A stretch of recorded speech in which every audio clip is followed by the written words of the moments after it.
Huh? Here we go. I'm going directly in the game, not even cam and chat. We're going ham on this. Reason why I'm doing that is because, first off, this is Kerbal Space Program. And I bet you know the exact reason why I'm wanting to play this. One, I'm an absolute nerd. So of course I am. And secondly, the Artemis mission is well underway. Tomorrow, in fact, they are about to do their flyby on the moon. So that's exciting. And it's just really put me in the mood to want to play some Kerbal Space Program. And it's just, I remember playing, you know, we got Astronaut Marco before GTA 6. Yes. Yep. We're going to get Elder Scrolls 6 before GTA 6. Oh my god. So there's that. And so it just put me in the mood to, it's just, I don't, wild hair my ass. I just really wanted to play some Kerbal Space Program. So I just have, it's going to be a solo game, but I'm going to have my best friend here, you know, doing some commentary, probably saying a bunch of dick jokes. And this is going to the moon. Going to the moon. This is a game about rockets, and rockets are just all naturally shaped like penises. Phallic. It's inevitable. Yeah. So dick jokes are going to happen. Hopefully, this won't be too boring. This is a game about like physics and stuff like that. So, those space. Yeah, I want to try to keep it as interesting as possible. I'm not going to be too crazy on all the logistics and the math. I know a lot of the math that I'm going to need to do, but I'm not going to get into that. My goal, let's see if we can get to space. We'll start with that. Space. But we'll start off with a science career because a career mode means that I have to figure out money, and that means having to do a lot of stuff and a lot of grinding. So I don't really want to do any grinding. No one's interested in that. So we're going to start off by naming this. What do we name this? Is it the save itself or? Yeah. So when I reload this will be what it's called. Shart. Shart? Yes. The shartening. The sharten. Oh wait, I didn't read signs. What happens if I fart in space? Shart. The shortening. So if you're in a spacesuit, you just kind of stew in it. But if you are somehow immortal to the effects of space and you fart in space, you will propel yourself forward. Oh my god. You rip one of those fucking chainsaw farts. Beef stewing. Beef stewing. Yep. Beef stewing. Oh no. Oh no. Yep. Yarp. Yeah. You ever had someone just pin you down and fart in your face? That's called the beef stew. That's called pink eye. Yep. Here we go. The shartening. We're doing The shortening. Yes. But I'm pescatarian. I have no beef with anyone. Yeah, well, you're about to. Wait, I have a folder for that. Hold on. Yes, you do. Hey. Nice. Yes. All right. All right. So okay, we got the Gene Kerman. These are all the Kerbals, all the astronauts and astrophysicists that you're going to be working with. This is what they look like. They're all freaky deaky, looking like a frog. Yeah, why does it look like Shrek fucked a pufferfish? Don't worry about it. bulged That's out for a like different website. I'm just saying, it's a little, Don't worry about it. they're weird. All They're right. weird looking. Nice to meet you. I am Gene Kerman, flight director and your guide for this quick introduction. This is the Space Center. From here, you can manage all aspects of the space program. Feel free to have a look around and hold right mouse button to move the camera or use the arrow keys. Right-click over the Space Center facilities to view any more about them and left-click when you are ready to head inside. If you need more information, check out the training section on the main menu. Thanks, I've got it. I'm a veteran. Yeah, I don't fucking got nothing. I'm gonna turn on the ambiance. Ambiance is a little high. What? I didn't hear you. What? Accidentally heard in your office. That was funny. You just hear Sunny cackling in the background. Yep. Yep, I heard. Really? Yeah, I heard her. But oh, that's much nicer. All right, so this is where everything will begin. Now, so we're starting off zero science, so we have no research whatsoever. And this is the facility that which we will gain. We'll be able to expend all of our, science points, or as I like to call them, data points, to be able to research new things. Who's your daddy points? Yes. Completing this is usually kind of like the end-all be-all benchmark for the end of a science run. It'd be nice to maybe do some like a goal, like eventually try to get to Jewel or something like that, or a pole, whatever. Maybe. That one straight up looks like a penis. What this one? The rockets they all look like fucking penises. Oh yeah, yeah. Especially this one. This looks like one of those special vibrators you have. That won't have, not you specifically, but that won't have. It's like what? No, not you specifically, but like, and this is a butt plug right there. That's a butt plug. Does it have a flared base? It kind of does look like a butt plug. Yeah, it looks like a butt plug, and that kind of looks like it has the wide end, and then it curls in to have that narrow kind of flange, and then it has the flared base at the bottom. That's a butt plug. But so starting off, I think one of the reasons why I wanted to do this, one, because it's nice to have the progression, and it's fun, and two, is because that way it won't be so overwhelming. It won't be just all the stuff, just all at the same time. And that way I can kind of like slowly build up to all the cool shit you can do in this game. And be prepared for probably a lot of exploding Kerbins. I'm going to be putting down a lot of quick saves. Yes. Kerbinauts. Kerbin Adams? Kerbin Adams, yes. All right, welcome to the Vehicle Assembly Bay. Assembly building. The VAB.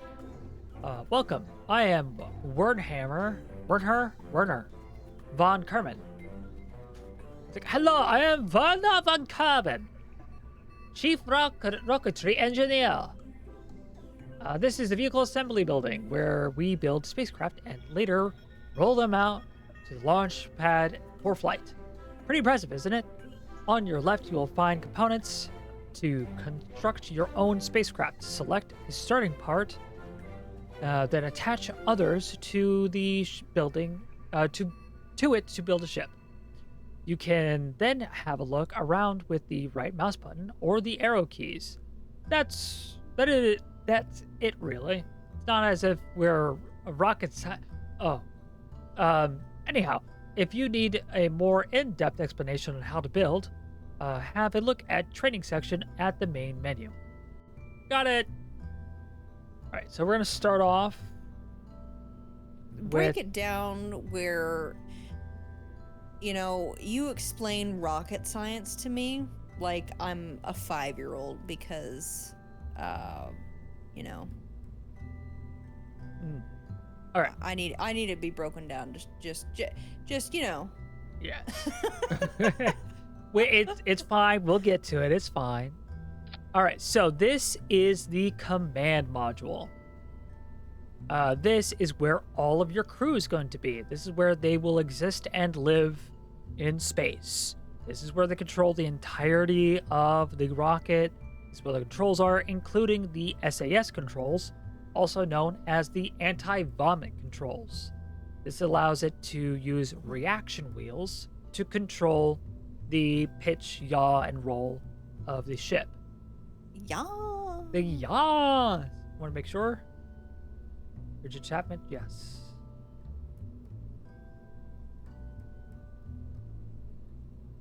Control point. Yes, I have advanced controls on. That was important because there is special things about Kerbal Space Program.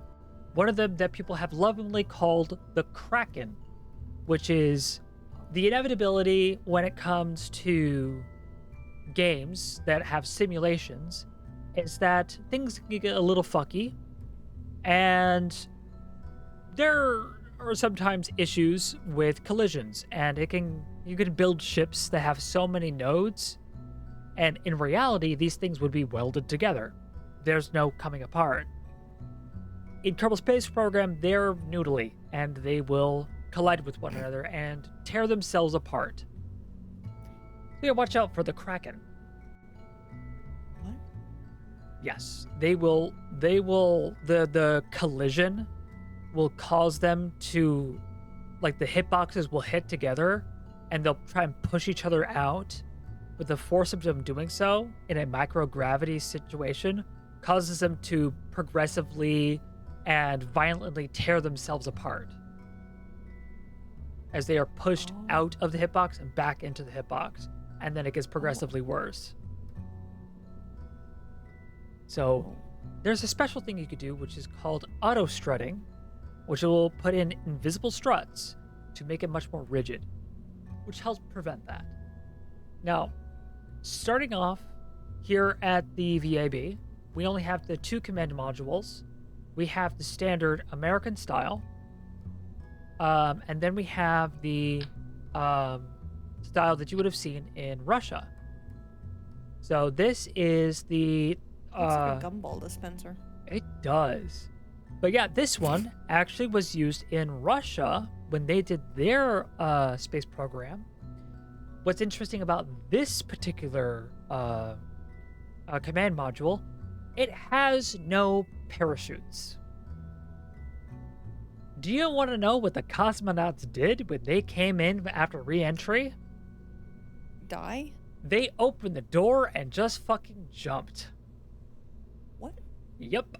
Wait, did they live? Oh yeah, they jumped out of the Of course they did. They're hatch. fucking Russian. Of course they did. They're Russian. But They're they like cockroaches. like Can't kill them. But I believe this is the hatch. But they opened the hatch, left, and then deployed their parachute. Oh, yeah, that makes a lot more sense. I'm like, how the fuck did they survive by just jumping? Me and my brain, Russians, crazy fucking Russians, they're just jumping out willy-nilly.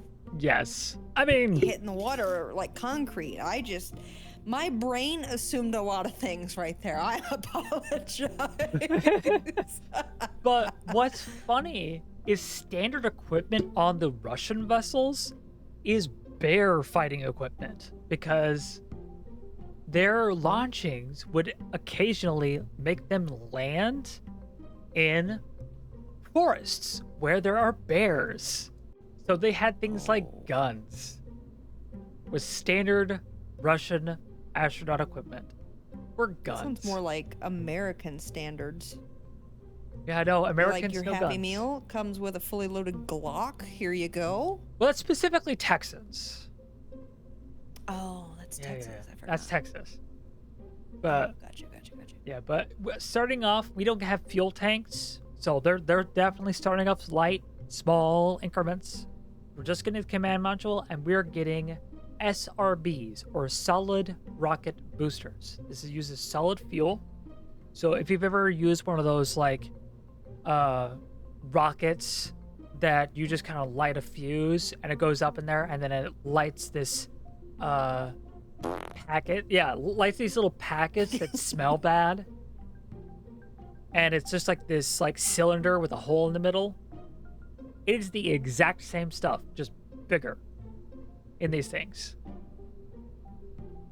I think they're called, what, bottle rockets? I don't know. Huh? I don't know. I just remember having those as a kid where you would light a fuse and it would light this fuel, and the rocket would just launch up into the sky like 100 feet or 200 feet, and then Oh yeah. drop Those down. bottle rockets, yeah. Yeah. Yeah. And then like you would have a parachute in the cone that would never deploy, and the rocket would always hit you in the head. Jesus. They're great. It's great. But Fun for the whole family. fun for the whole family. But yeah, if I do mouse 2, I can kind of look into here, and you can take a look at the specs of this thing. So this is called the Flea. It is the smallest booster you're gonna have. Excuse me. But it has a max thrust Rust. in atmosphere at 162.909 kilonewtons. And then a max thrust in vacuum at 192 kilonewtons. It has an ASL of 165, but I don't care about that stuff. That's useful stuff if you're doing like big things, but no one cares about that. So I'm gonna ignore that. Nobody cares. I got I like don't 3 care about different the small variants. things. I want the big things. Yeah, the big thing. So we're gonna go ahead and pop that on there. I'll have a rocket go boom. Oh shoot, I don't have the. Where is it? I need. Yeah, right. Okay. I will get to that later because there should be an option that allows me to put in auto struts. I might have to check that off in the settings for this particular save. Which I will do that later. So we have other tabs here which will come in handy later. Structural, this will just give me these, steel segments. Those are useful later. I'm not worried about them right now. We got robotics. That'll be a lot of fun later. Coupling, those are the things that'll just drop off. That'll detach things like the command module for like re-entry or the boosters off to the side. Payload, that just allows me to have like scientific objects, or like on the space shuttle, like the Enterprise had the back of the shuttle would open up, and that's how they dropped off satellites or built the International Space Station. So they dropped off their payload in the back door? Oh yeah, in the back door, and they didn't ask. Oh yeah, it was a whole thing. All right, let's see if I can remember the hotkeys.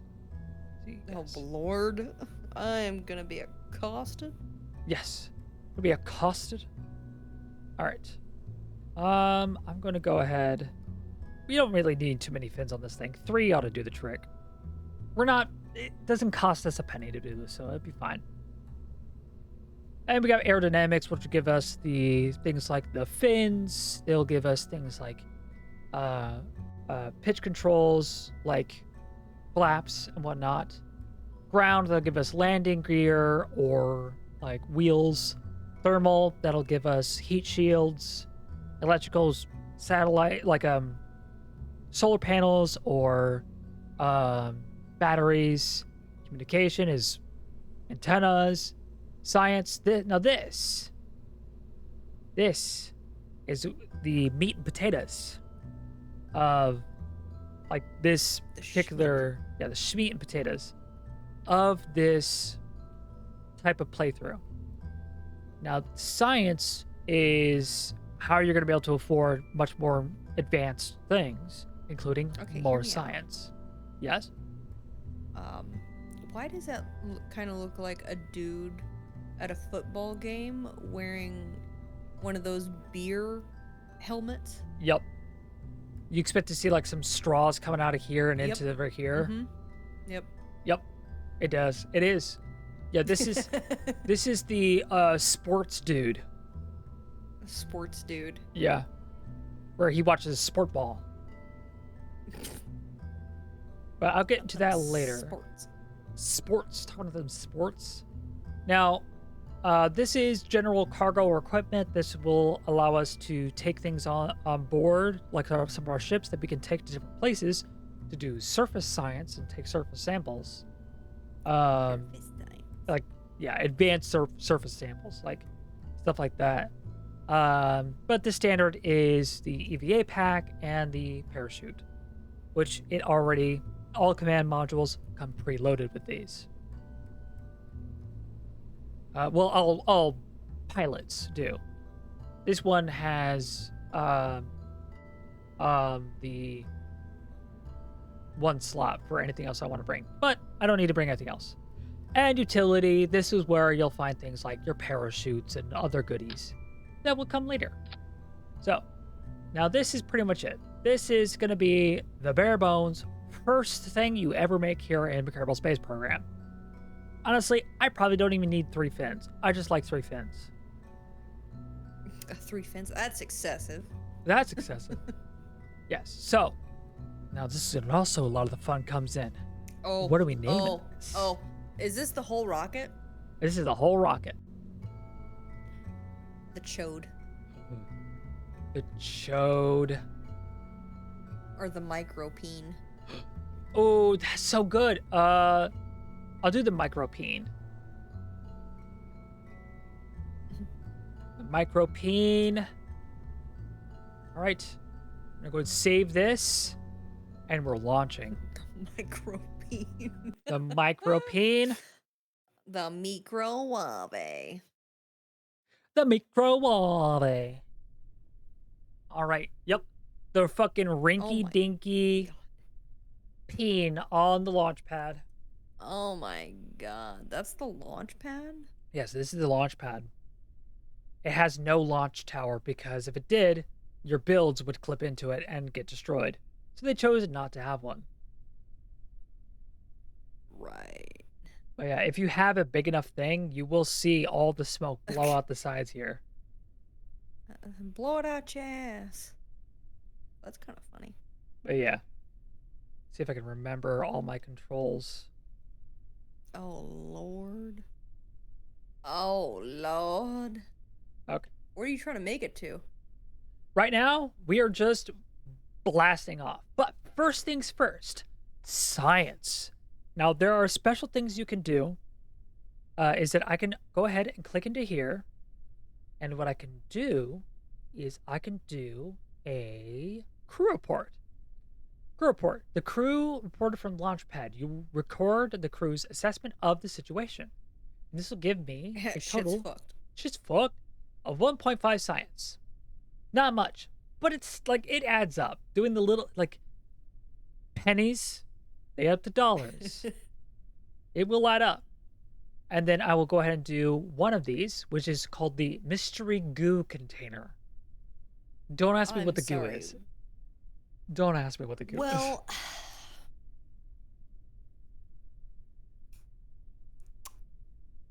yeah. Mystery goo observation. The goo, trademark, observation from the launch pad. The goo doesn't seem to be doing much right now. That gives me 3 science. It does things? What does it do? Do I even want to know? You'll find out. But what I'll go ahead and do, I'll do a... I will do a EVA. I can smell you. I can smell you. And then I will do a EVA report. Wait, is that a dude on the outside? Yep. I'm doing an EVA. What? Or extra vehicular activity. EVA report from the launch pad. I don't think a spacesuit was entirely necessary to get here, was it? Cover science 2.4 science. I'm going to keep that. And then I will do a surface sample. Surface sample from the launch pad. The surface is charred and coated with burnt rocket propellant. There are also trace amounts of conspicuous green substance. Oh, it's Shrek jizz, isn't it? It's Shrek jizz. Or it's just Kerbal blood.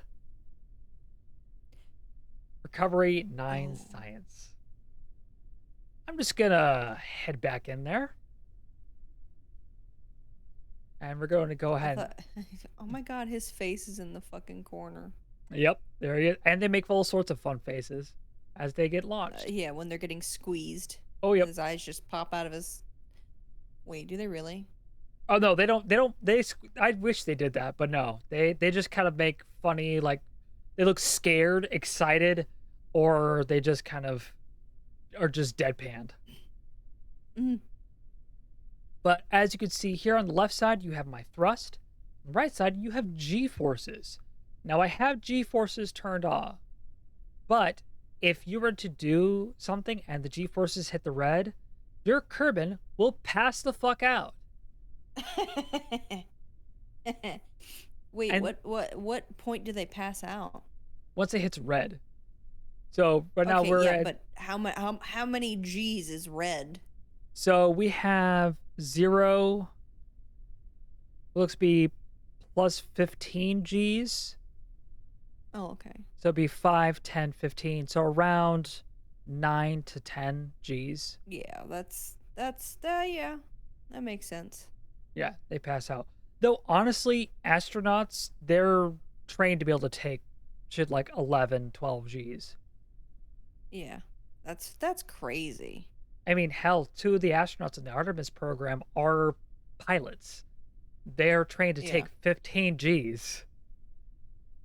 Lucky cut G. I like cut God, G. that's insane. That is insane to me. God. Yeah, they gotta do their Oof. hicks. Hick. Hick. But now this is an You sound SRB. like an Asian in Southern America. I am Hick. sorry. Hick. I'm sorry? You do. You sound like you have an Asian accent and you're just pointing out all the hicks. Oh. Hick. What? My What do you God. I think thought I you were meant? like, he was like, oh, you sound Asian. I'm like, whoa there. No. Calm down there. But now Jesus. this is a solid rocket booster, so me controlling my throttle does absolutely nothing. Because as some of you know, a solid rocket booster, it is go or no go. It is on or off. There is no controlling the throttle.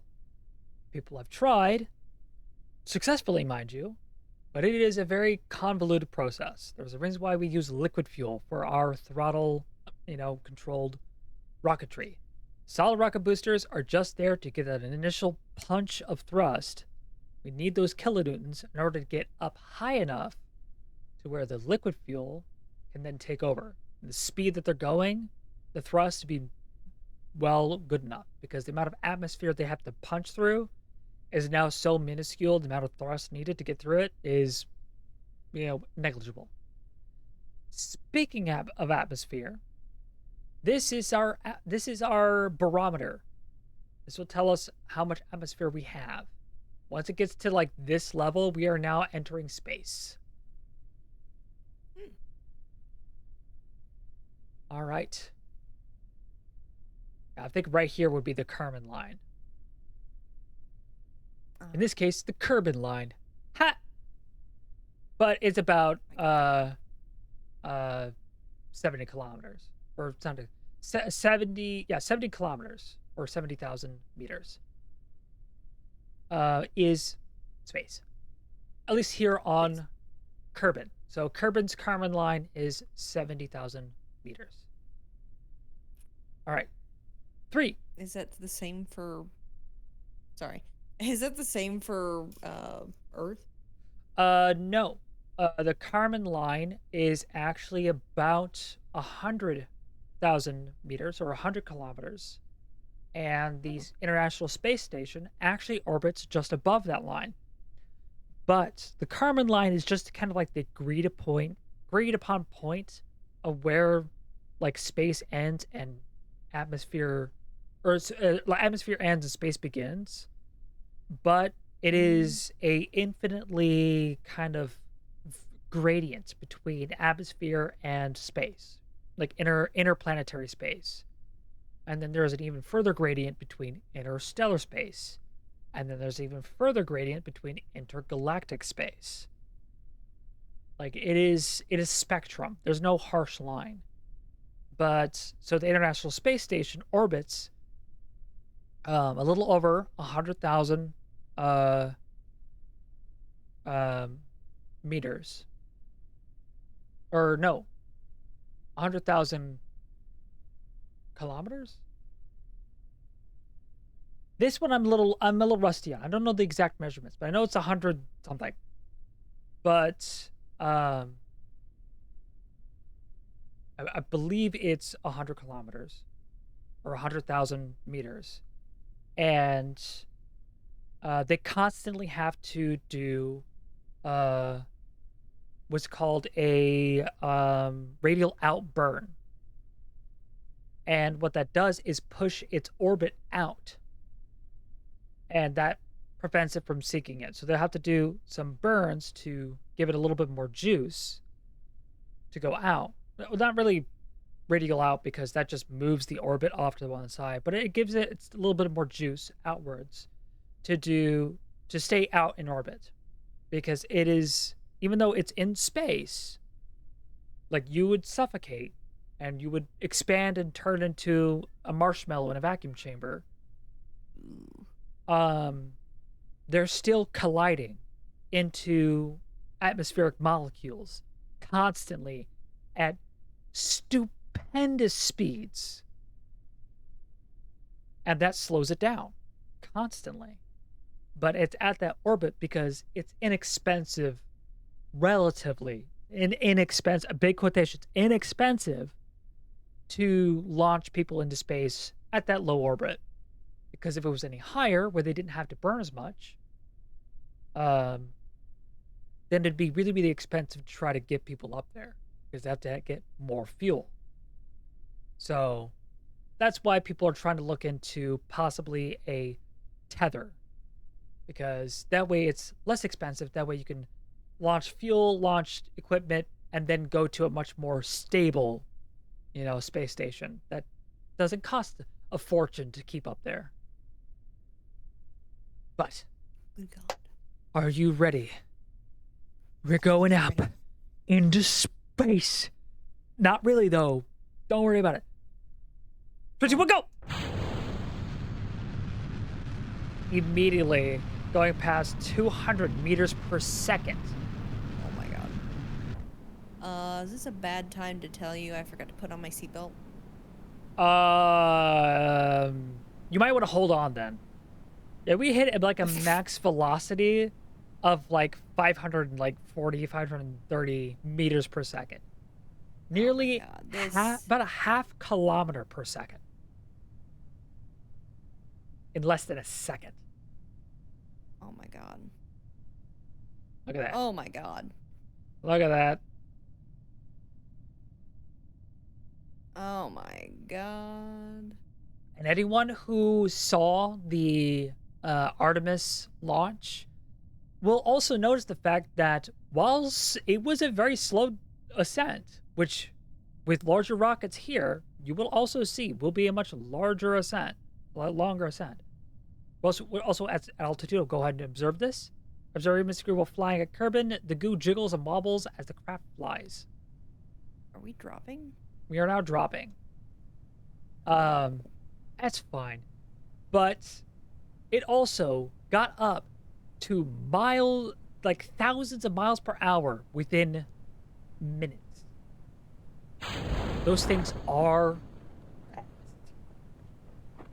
All right, I go ahead and deploy the parachute, but it doesn't have enough velocity or air to be able to open up. So once it hits about, I think, 2,000 or 1,000 meters. Yeah, I think it's 1,000 meters. It will then deploy. All right, nose down. Whee! And then back down to the launch pad. And then I can press this button to fast forward.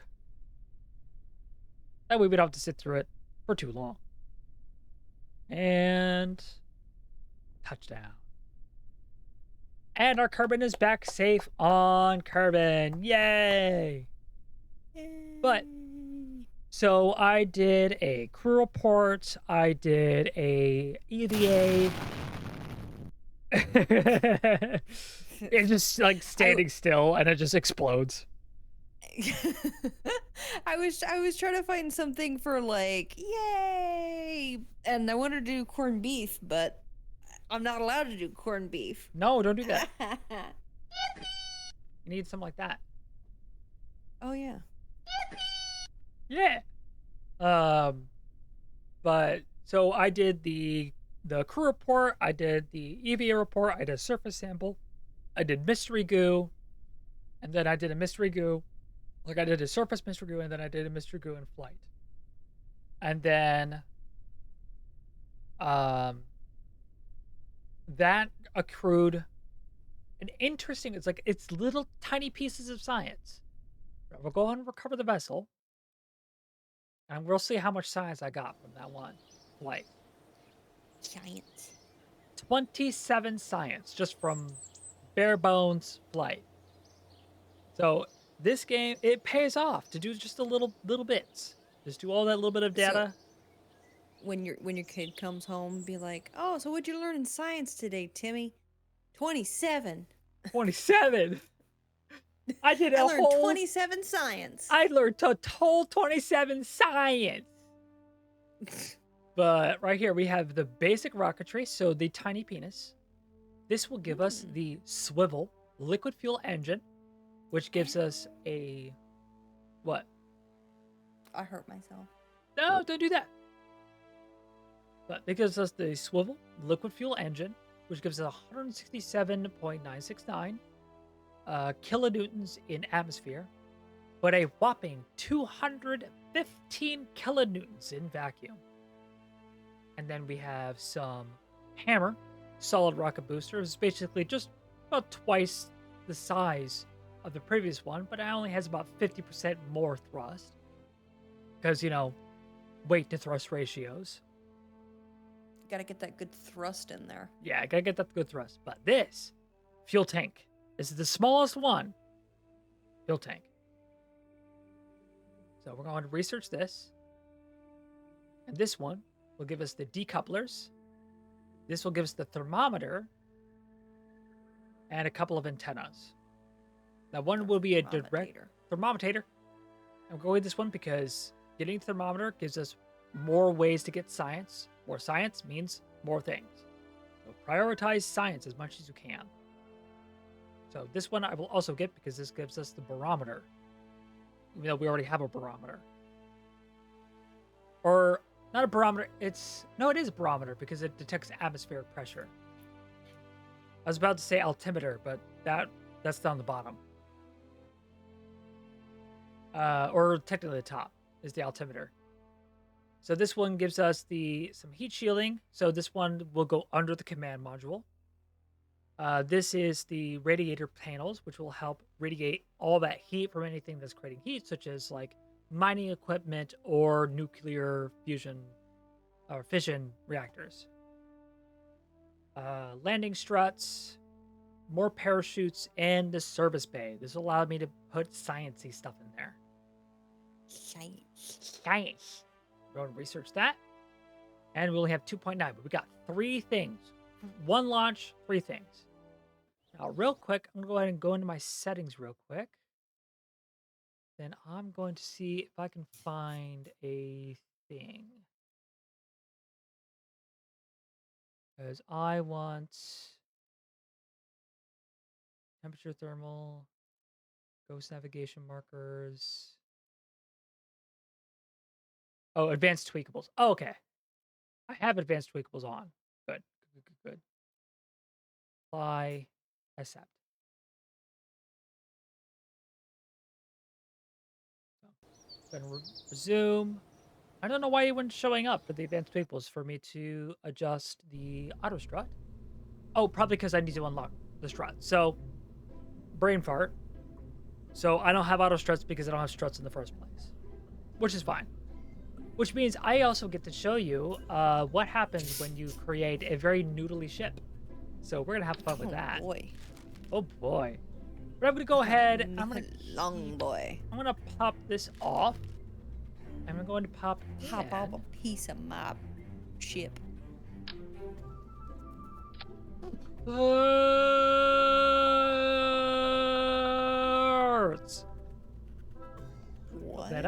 Don't worry about it. It's fine. Or is it shift scroll? Yeah, shift scroll. Okay. So, I have this, which is a hollow thing, which I can put a bunch of sciencey shit in there. Yay! I'm gonna pop one of these in there. Ah, one of those. I haven't seen one of those since college.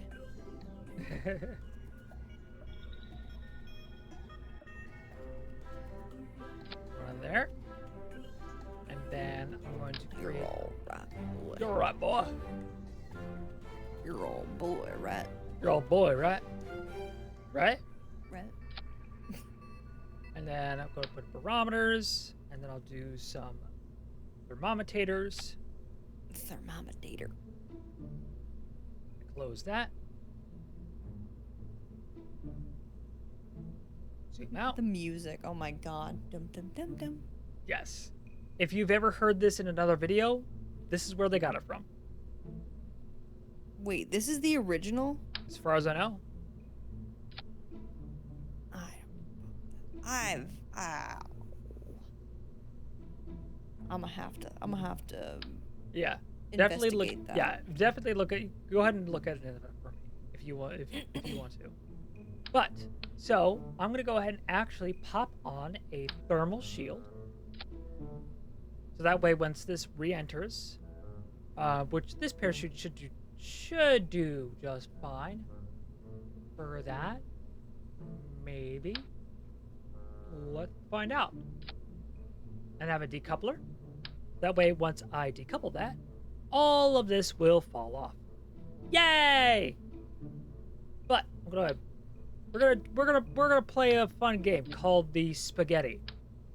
So I'm gonna create the a very spaghetti. oh yeah, the spaghetti. I'm gonna show you what happens. This is not the kind of spaghettification you promised me. It's fine. It's fine. Where's the black hole? It's fine. Kind of reminds me of like a party popper. Like you pull it at the end and it just pop. Pop. Yep. It does. It is. Plop, plop. Plop, plop, plop. Oh, it's a party, all right. Oh yeah, it's a party. This one I'm gonna go ahead and put on 4. Wait. I'm fast as fuck, boy. Still fast as fuck, boy. Got Come 4 get of them on there. I don't think you have any idea how fast I really am. I'm fast as fuck, boy. I'm fast as fuck, boy. Now this one has. All right, so this is what's called the Delta V. Also known as Delta 5, but everyone calls V because the Roman numeral 5. But this Delta V talks about how fast you can make yourself with the amount of fuel that you have. So if I were to launch this in a infinitely spanned space with Kerbin's gravity and Kerbin's surface, sea level atmosphere, I'd be able to get this rocket to move 2,698 meters per second if I had to burn all that fuel. Now, if I were to teleport this into, let's say, space, like if I were to change my Delta V to, let's say, in a vacuum, I would be able, if I were to just teleport this into space, I could change its speed from 0 to 3,453 meters per second. So it would go from 0 to that speed. Now, if I were to go in the opposite direction, I would decrease my relative velocity, but I would still be adding my speed allowance to the ship by changing it by that many meters per second. Rather be forward, backward, tangential, relative to something else. It's changing by that much.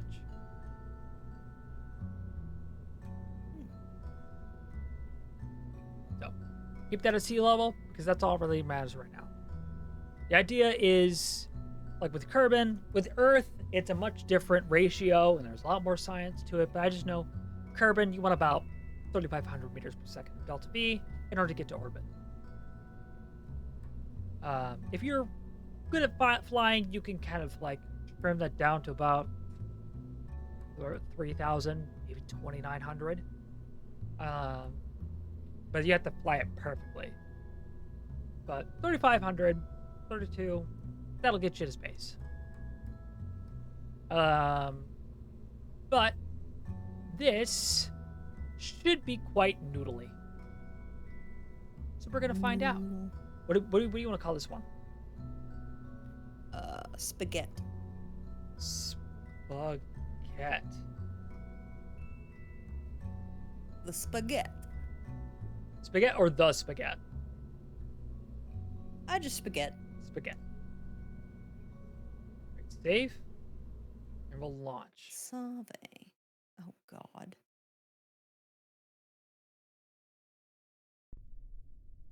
Was this like a trial and error kind of thing? Uh-huh. Or, oh, okay. I kind of I was mostly gonna just say want to that you've show... just figured this out. I mostly just kind of want to show what happens without auto struts. Because it gets interesting. All right. We're going to go ahead and launch. I don't know if I want to do... You know what? I will do science. Because... Yeah, we can fuck around. We're gonna figure it out. Might as well. We'll probably survive, maybe. Or we'll go ahead and log pressure. Atmospheric pressure scan from launch pad. Collect recorded atmospheric pressure data from the surroundings. All right, and we will go ahead and collect the temperature. Log temperature. Temperature scan from launch pad. Temperature readings are quite literally nominal. Go ahead and close that back up. All right. And we are going to go ahead and launch.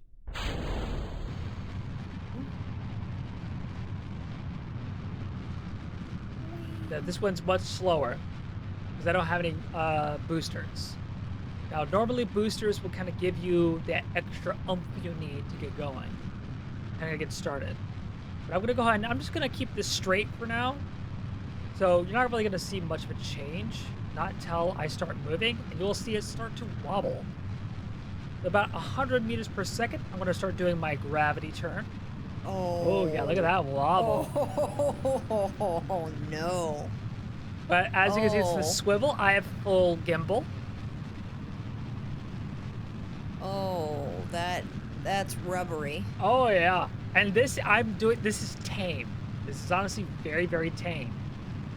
Oh my God. Oh, good. You add my info. I am currently running at 45 seconds to my apoapsis, which is my highest node. I'll go ahead and drop my speed a little bit because now I'm at approximately 10 to 15 kilometers. Go ahead and drop down my speed because the atmosphere, as you can see, is much, much thinner. I have a lot less air to push through. So I don't have to exactly push so hard. So the idea is that I want to keep this number, time to reach my apoapsis, which is my furthest point to the center of whatever body that I'm orbiting. So technically this is not apoapsis, this is apogee, which is your highest point relative to the surface of whatever you're orbiting. So that's the reading that it's giving you.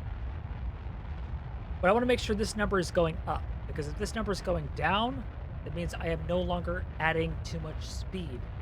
I'm just raising the height and I'm just barreling towards it. So I'll drop my speed down even further. The thing is flashing. It says SAS. I just read that as sass.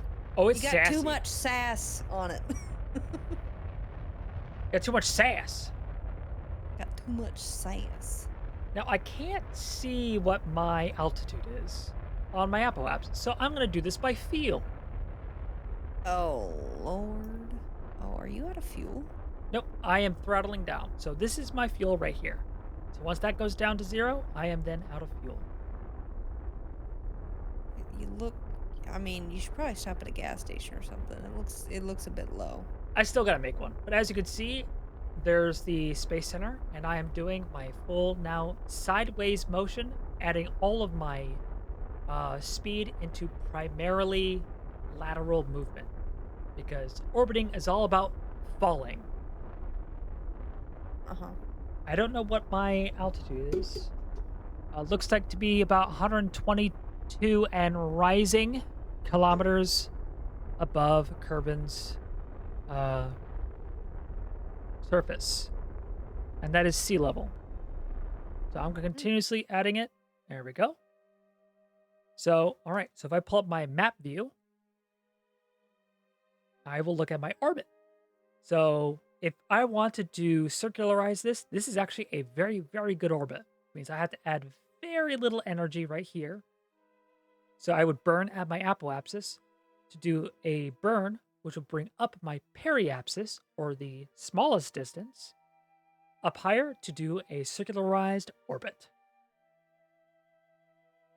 But as it stands, this is just a flight test, allowing me to get all sorts of science. So what I will go ahead and do is I will go ahead and pop this open. I will do a pressure test. I'll log my pressure. All right. Atmospheric pressure scan while in space near Kerbin. The instrument reads 0 as if it were in a vacuum. Whoa. Magic. And then I'll do a temperature scan. Log temperature. Temperature scan while in space near Kerbin. Collected and recorded temperature data from the environment. Okay, and I will do a crew report. Crew report while in space near Kerbin. It seems we are very much in space right now. The sky seems to be mostly below us. My God. Okay, and then I'll go ahead and click on my hatch. Do an EVA. I'm now in space. All right, we're going to do an EVA report. EVA report from space, just above Kerbin shores. You recorded your observations about the situation. That looks terrifying. It is interesting. And I'm going to board, which stores my EVA report. Let's see if I can get a new one. I'll do another one. Grasslands. Yep. And I just got more EVA report data because I just did over this patch of land. Cool. So this right now is just dead weight. So what I'm going to do, I'm going to pop on my SAS. Now, normally when doing stuff like this, they would not do any of these types of maneuvers. But I will because I just like to. I like to keep it far away from me as much as possible. So I'm going to do put myself radial out, which is away from the center of my orbit. And I will go ahead and stage, which will pop off the decoupler here. Pop that off. Down goes my fuel away from me, which is ideal. So I add radial in velocity to my fuel tank and radial out velocity to my command module, allowing them to stay separated because now my command module will be moving slower and my fuel tank will be moving faster.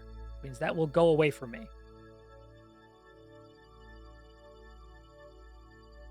And it'll burn far, far away from me. Okay, I want to do a mystery goo observation. Mystery goo observation while in space near Kerbin. The goo seems to have clumped into a sphere and appears to have become brittle. Ew. Yeah. What is the goo? I dare not ask questions. I thought you were a scientist. What happened? I'm just here for the paycheck, okay? You turn on the light. Get a good view. In fact, I can press C. I can look inside the command module. Here's my arm. Jebediah's arm. Taking a look around the command module. You can see outside.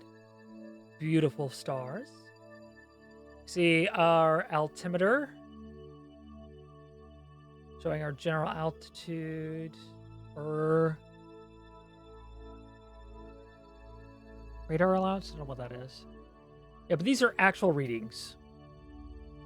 Orbit velocity of 1,975 meters per second, which will slow as we reach our apoapsis. So you will notice right here is our velocity. As we get closer to our highest point, our velocity actually drops. Or relative velocity, at least, will drop. So once I now move over this part, as you can see, now my fuel tank is far, far away from me at a nice, comfy, safe distance. Pop this in retrograde, because I want that heat shield out there. And I'll fast forward just a little bit, because I want to be over this land. Go ahead and do an EVA. Do an EVA report. Shores. My I God, believe I his already have that one. face. Yeah. I believe I already have shores, but I can... Yeah. Some experiments. So I need to wait until I get a little bit further along to do different science. All right. Am I above the mountains, maybe?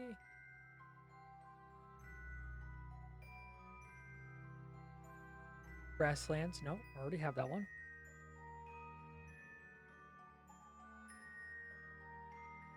It's hard to see. Yeah, you can't see anything. Yep. The beauties of space. You can't see shit.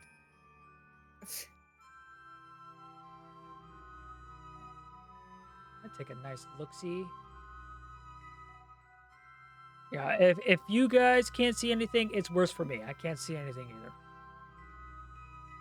So I'll go ahead, do another EVA, see if I can get more info. EVA reports. Nope, grasslands. Already have that one. His face. See. Wow.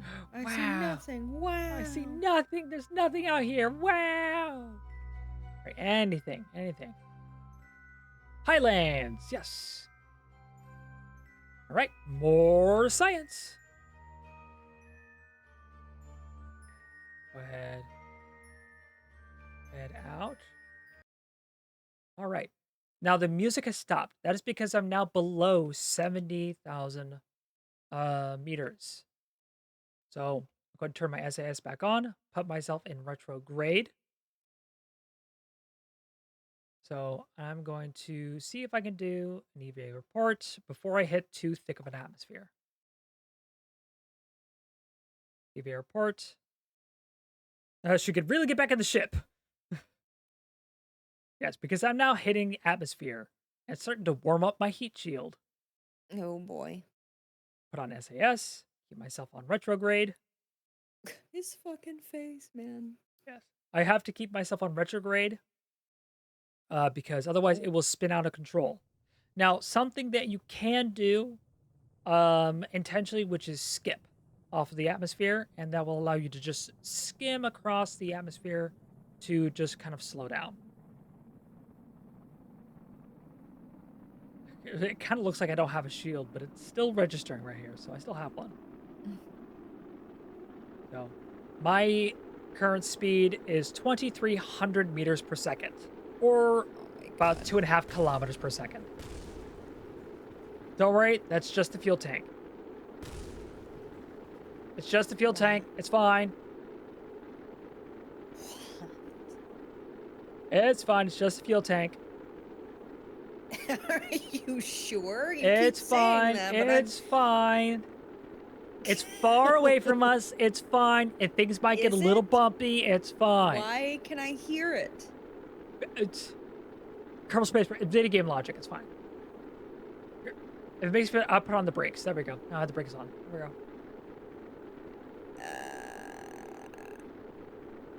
Is the brakes where you just stick your foot out? Yes. And hopefully you know, slow down a bit.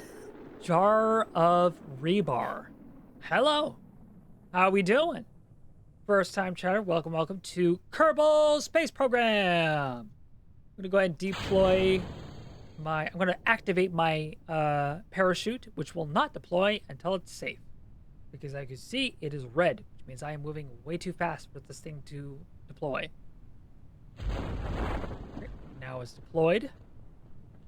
And as I slow and get closer to 1,000 meters, or 1 kilometer, it will then bubble out. It'll floof out. All right. But hey there, Jar Rebar. How are we doing?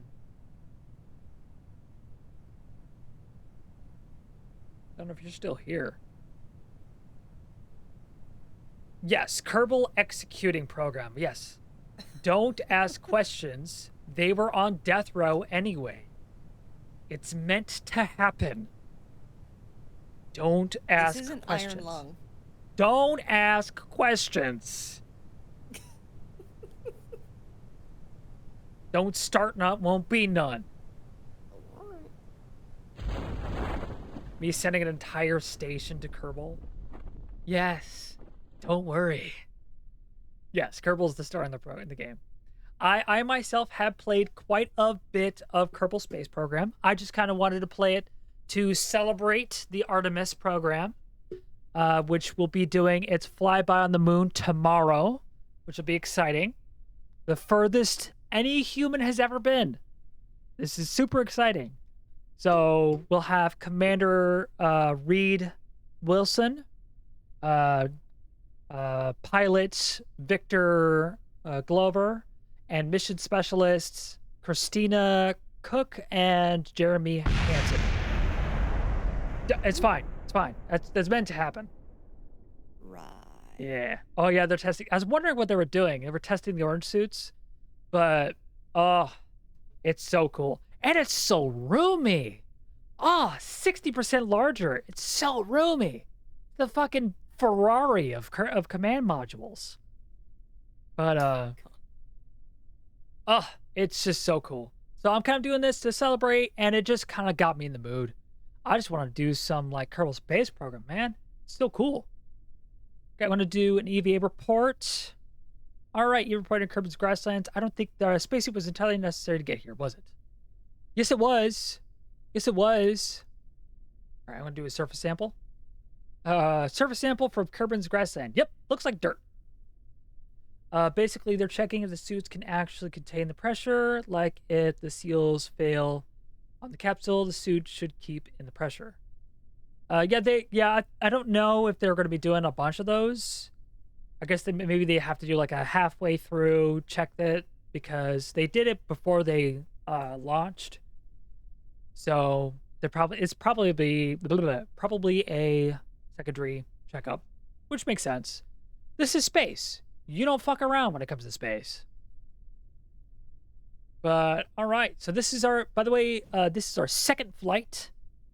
And now we're coming back with some more science. We just did a suborbital flight.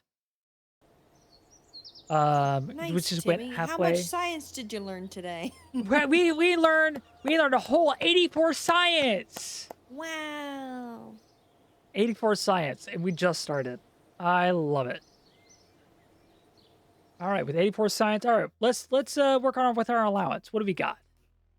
I want the Reliant. Ooh, I can get the Reliant. We learned that yes, you will land if you crash with the ground at Mach 10. Oh God, yeah. Yeah. You will die. Are you sure though? Are you sure? I feel like we need. I feel like we need to do like more testing. Yeah, I feel like we need to do more probably testing. Way more testing. Way more testing. Come on. So I feel like it's our job as Kerbonauts to do more testing and figure that out. So that's what we're doing. We're doing testing. Now, why How is it fast? when I asked you, huh? Sorry? I was gonna say, why is it that when I asked you about the mysterious goo, you didn't want to be a scientist and investigate that more thoroughly? we're here. You we're said here. you just did it for the paycheck. What happened? We're here for the fun science, okay? How much can our bodies take a beating? And what G-forces does our skeleton come out of our asshole? Quite. You know, I don't know. But also, don't worry about your English. It's fine. English is a made-up language. It's 3 languages in a trench coat pretending to be a language. So don't feel bad. Don't feel bad if it's bad. It's okay. Mine's bad, but don't worry. English is just my first language. All right. So I'm going to go ahead and get this because this one will give me the Reliant, which is a much more powerful engine, but doesn't have gimbal, which is fine if I'm actually using it as either boosters or if I'm having it as a center engine. Because interesting enough, with the Saturn V rocket, it had the 5 engines on the bottom for the first stage. That center engine did not have gimbal because it didn't need it. Only the outer 4 engines had gimbal. So the center one was just there for fucking shitting out energy. And this gives us the larger fuel tanks, which means less nodes, so less to worry about. This gives me access to this general construction, which gives me the crew cabin, which allows me to have obviously more people on my ship, which is nice. But it'll give me the strut connector, which will allow me to auto strut, which means less noodly ships. Huzzah! But it is less funny, but we'll do it. For all we know, the goo are just bacteria. Yes, it's just bacteria. Don't worry, it's just bacteria. No further questions. Don't worry about it.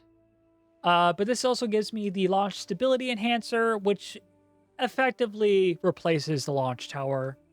It's just adds a little bit of rigidity because sometimes you build things so big, it will crush itself under its own weight. So you'll need these.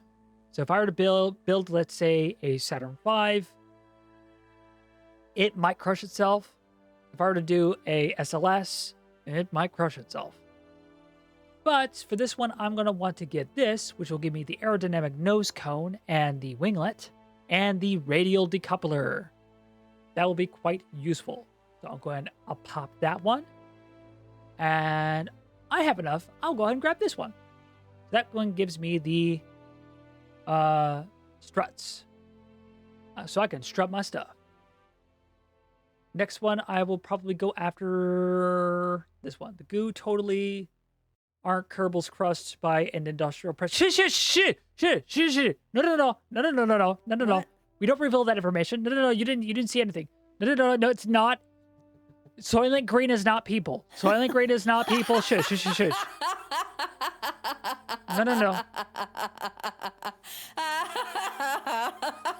What are you doing? Don't. Why would you reveal that information? I'm just fucking cackling. Oh. It was hilarious. Why? Why? All right. I got more science, so hopefully I can now build an even better rocket. So what I'm going to do...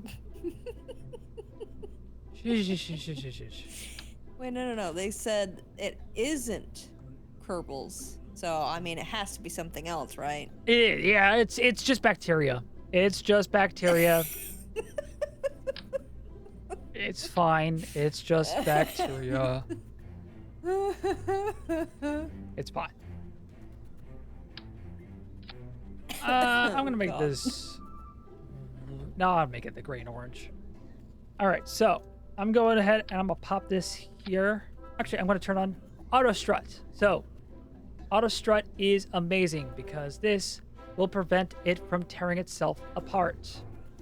I'm gonna have this on all of my stuff. So, zoom in. Make sure everything is auto strutted up. Gotta strut my stuff. Auto struts. Roll out. Auto struts, roll out. All right. Pop out just like that.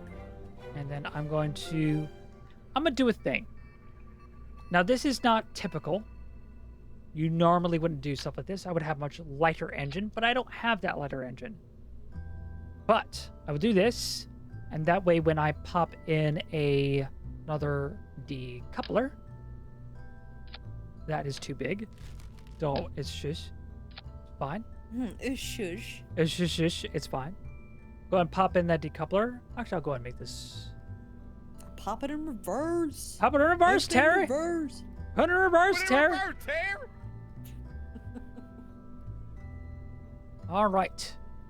So that should give me a delta V of 1100 on surface. Let's see what that is in vacuum. 1500. More than enough. More than enough. All right. So what I'm going to do is I'm going to pop in a few more tanks.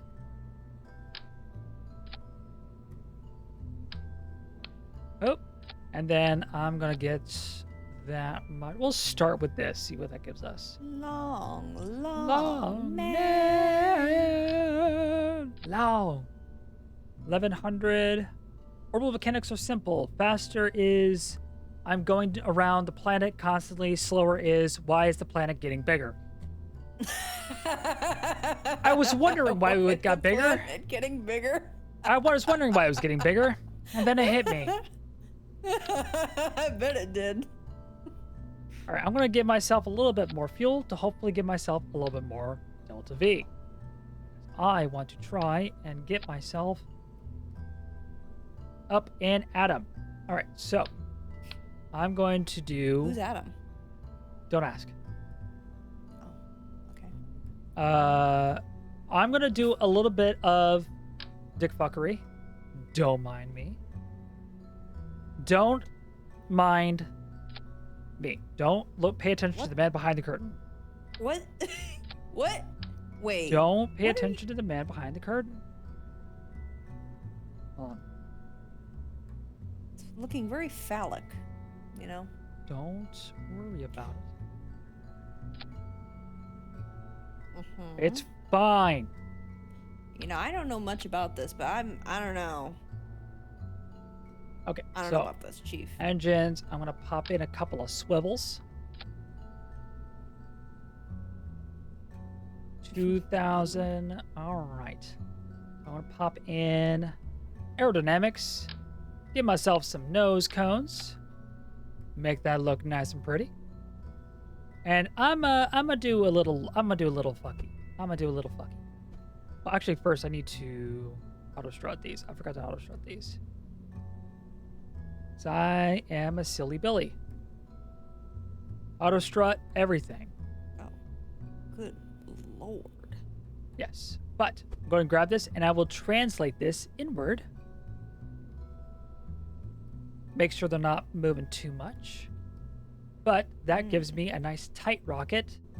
It does technically kind of break the rules a little bit by compressing and stacking fuel tanks on top of one another.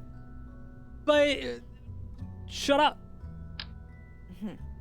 Gas Tight. squared. Tight in this sense is shush. Don't worry about it. It's fine. Yeah, that. Yeah, that. It's that. I'll go ahead and pop this down here. I'm going to press shift so that way I can move further. Down at the bottom. And because I have swivel engines, fin control is unnecessary. But I'm going to go ahead and grab myself some radial decouplers. Pop that on here. And I'll go ahead and press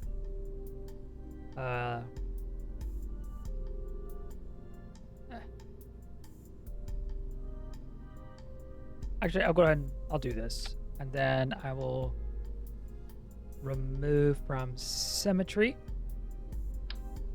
for that. And I will remove from symmetry. Get rid of that. And I will auto strut. And then I will grab myself some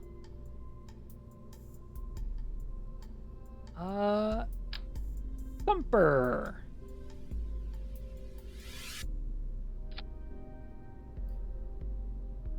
What? Oh, that is not what I wanted. What? What in the high heavens? Oh, that is not. That ain't right. That ain't right. All right. Well. Okay. Hold on. Let me try to do this right. Is there a wrong way to do it? Yes, there very much is a wrong way to do this.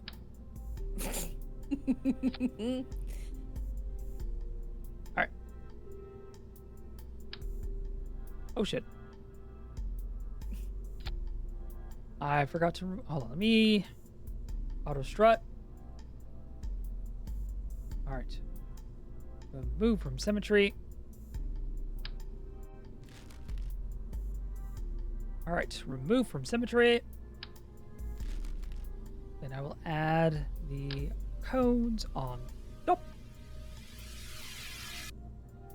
I love a good cone. Why is it not snapping? I don't know. It's being weird. Make that white. Auto strut.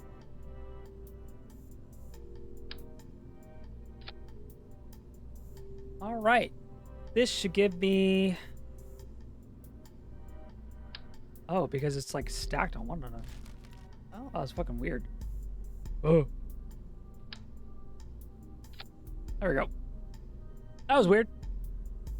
But I'll go ahead and pop this down here. Pop this down here to give me a total of approximately 2,200. 2,200, about 200 and 300 meters per second. On surface level, probably it will give me about, I'll pop this up to 10, about 15 kilometers, which pops up my delta V.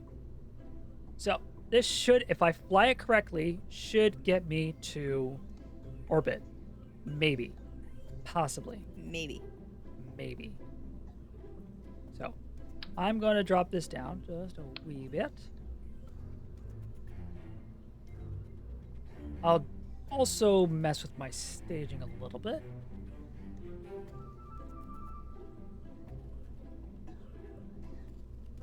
Go ahead and give myself some more stuff. I'll go ahead and I'll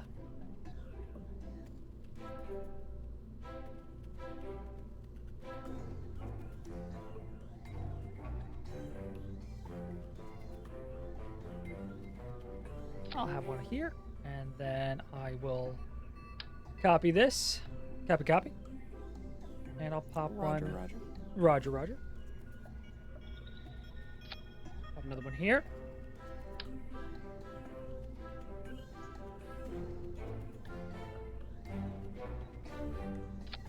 Here. And I will go ahead and tie these with this stage. Another very, very important when doing this, always, and I mean always, check your staging.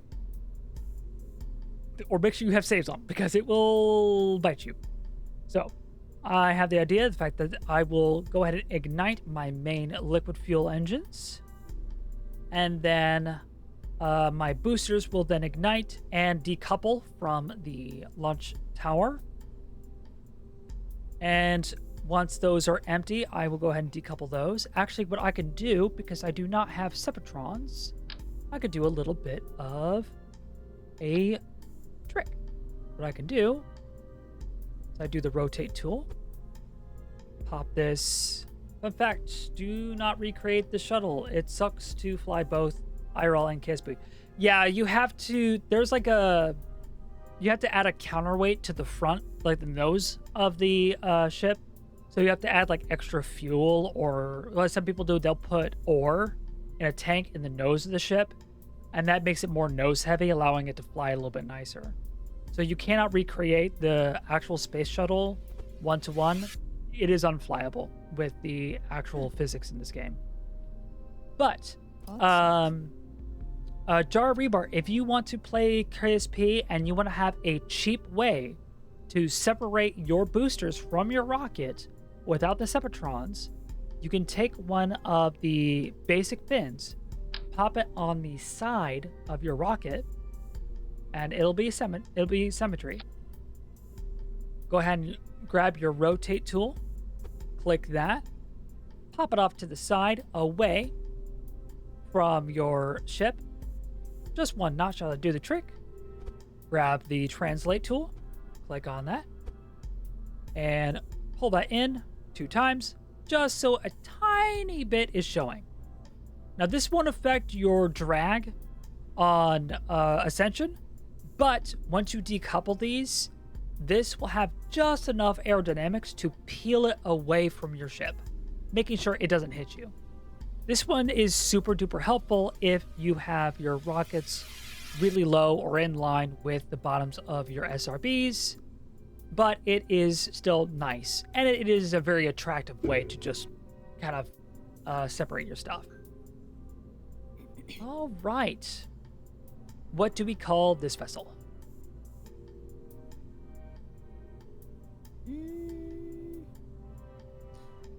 What? I don't know. I don't know. Scuba. Scuba? Scuba. Mm-hmm. Scuba. Because it kind of reminds me of like scuba tanks. Nice. Kind of. All right, save, and we launch. Hopefully. Hopefully. It should be fine. With all expansions. Yes, I have all the expansions too. I legitimately bought the expansions for the sole purpose of the Saturn V rocket. That is literally the only reason why I wanted the expansions. Because I am a space nerd. I love space. And I love Saturn V. I really want a Lego set of Saturn V, but that costs like $400. All right. But, so we have the Scuba on the launch pad right now. I know the decouplers are technically unnecessary. I just like the look of them.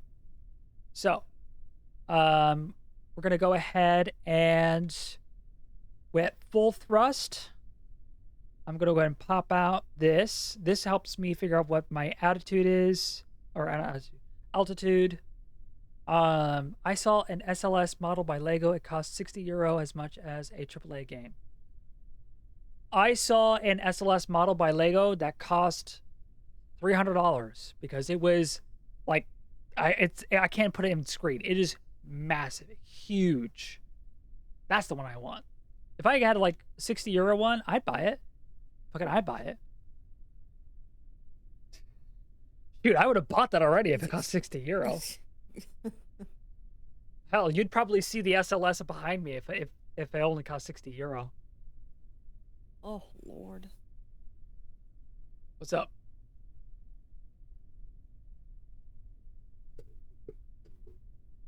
Yeah, that's true. How to be bankrupt, be a Lego Being fan. a Lego yes. fan, yes. Yes, absolutely. Accurate. Absolutely accurate. All right. Are we ready? We're going to go ahead and do a countdown from 10. I 9, wasn't ready. I wasn't 8, ready. 7, 6, 5, 4, 3, 2, 1, and lighting the liquid. And lighting the SRBs. Off we go. Look at that. Picking up speed like crazy. Go ahead and start our gravity turn.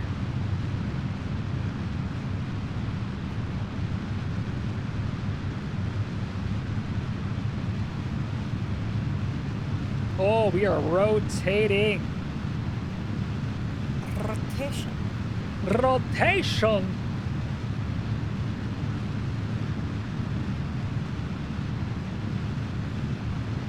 Oh, it's getting hot. We drop down, Mike. Oh, It's wobbly. Peel those away. No. It's fine. Oh, We're doing fine. It's no. fine. Is it? This is it? fine. It's fine. This is intentional. It's an intentional design. This is intent. This is purposeful. This is what's supposed to happen. It's fine. Okay. Oh, hey.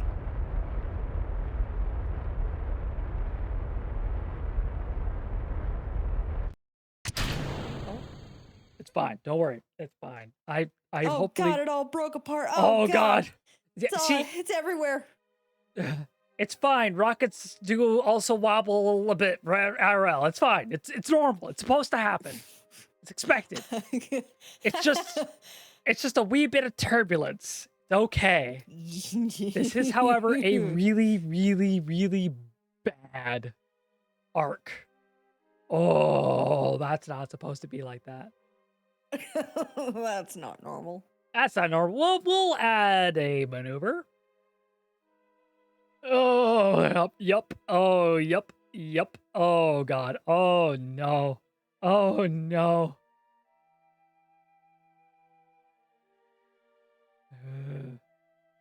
Gives me Like 15 G's Kerbals are made for that. 15 G's Kerbals. Oh my God. They were bred for it, apparently. Yes, that's what they were meant to do. They live for this. I'm actually going to only, this is going to be a highly elliptical orbit, but that's okay. I am still going to be somewhat excessive. That's excessive. Atmosphere ends around 70,000 meters. Yeah. I like to do a 1,000 meter or 100,000 meter parking orbit. It's just like an attractive orbit. It looks nice. But yeah, you technically could park all your stuff at 70,000 meters, and it magically doesn't slow down, even though that would be hitting the Kármán line. Perky. It's fine. But with this, bye. Yeah, that's gonna crash down. Let's see. We're gonna do a crew report. I knew it. That's near Kerbal. No. We're gonna wait until it's at high Kerbal. So we'll go ahead and fast travel. It's fine. Hooray for time warp. It's okay. Crew report. High over Kerbal. We're going to do a crew report. And then I will do the burn before I'll go ahead and light my engines. But I'll do the burn before I do my EVA, because I do not want to miss my window. I do probe cores in my stages so I can deorbit them. Also use the Kerbal landing gear. Trademark. Yes, trademark. Yes. Honestly, I probably should do more with the Kerbal probe. I mean, I don't have that command module at the moment, but I probably should do more with that. It's just Kerbal strapped to the bottom of the craft. Ah! It's fine. All right, I'm going to burn for 20 seconds. That's 20 seconds. Oh, God. Soften the landing. Yeah, it acts like a bumper. I see. See, I told you. You just stick your foot out. Slow you down. Oh, no, back. Uh-oh. I pressed the wrong button. It's fine. It's fine. I still have some Delta V left over. I should have enough to deorbit myself. Especially if I do it. Oh. Sorry. I'll be right back. I got technical difficulties, apparently. Oh, shoot. Well, I'll be right back. All right. All right, we're going to do an EVA report. High over Kerbal. Report of observation of situation. All right, keep that experiment. Okay, and we'll hop back in. And we will do a crew report. Cancel. I already did it. Open that up. And we will do a mystery goo. All right. Observation while high in space over Kerbal. The goo feels right at home here. Ooh. Feels at home in high Earth Kerbal. Earth Kerbal? Again, I told you, English is my first language. I still screw it up. It's fine. Feels right at home here. So the goo is apparently supposed to be in high Kerbal orbit. Ooh. Ooh. Log pressure data. Second language. Oh, really? Nice. What's your first language? Atmosphere pressure scan while in space high over Kerbal. The instrument reads 0 as if it's sort of vacuum. Boring. Italian. Ooh. I only know like a couple of phrases in Italian. And I don't even know if it's accurate. All right, log temperatures. All right, measuring the temperature in this space appears to be quite impossible as there is no matter around to be either hot or cold, except the spacecraft. And the thermometer itself is probably going to give the R&D guys something to think about for a while. But I got 12 signs out of it, so I'll take it. Close that.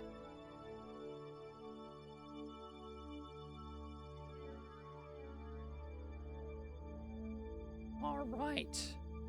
Pop that SAS back on. Pop it in retrograde. Embrace the light! Embrace the light! Feel it engulf you! And feel it flow through your veins! The carbonauts must have the sun. I mean, they're plant-based, aren't they? They need the sun for photosynthesis and all that, right? Right? I'm gonna add a maneuver, make sure I have enough. I should have enough.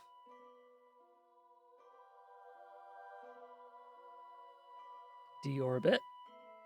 Oh yeah, I have plenty. I'll go ahead and leave a little bit of fuel in there. I only need to go about 32 kilometers.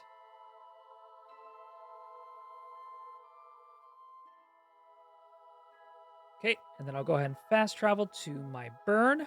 Actually, what I will do is a trick I learned from, I believe, Scott Manley, is that you pop into here and go at about 50% of your thrust. And that will actually increase your burn time. So if it's like 1 second and you're like, I can't do that accurately, pop down your thrust. I'll go ahead and do 10%. 21 seconds. So I will go ahead and actually go up to, I'll do 20%. 10 seconds. I feel like that's a good burn. So I'll go ahead and fast travel to my burn. I'll keep my nose on the node. Oh, there's a constellation right there. But go ahead and fast travel around. I gotta run to it. I gotta run to it. I gotta go faster. Gotta get to it. NASA press conference now. Ooh. I definitely have that on the background. I'll probably have to watch that later. Because tomorrow is a big day. I don't know about you, but I'm super excited for tomorrow. Granted, it's going to be a 6-hour like dead zone for like for when they go behind the moon. So we'll be getting a lot of like the recorded footage, which I don't even know what they're going to be bringing because they've already transmitted some of the high quality photos that Catherine took out of the window. Absolutely gorgeous photos, by the way. But I'm excited to see what kind of like high resolution like video they're going to be getting from the moon. Like, it's the 21st century, ladies and gentlemen, and everything in between. Oh my God.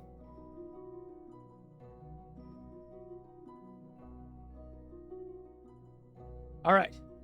We already have high resolution photo of the craft and Earth. Yes, it is so exciting. Let's go.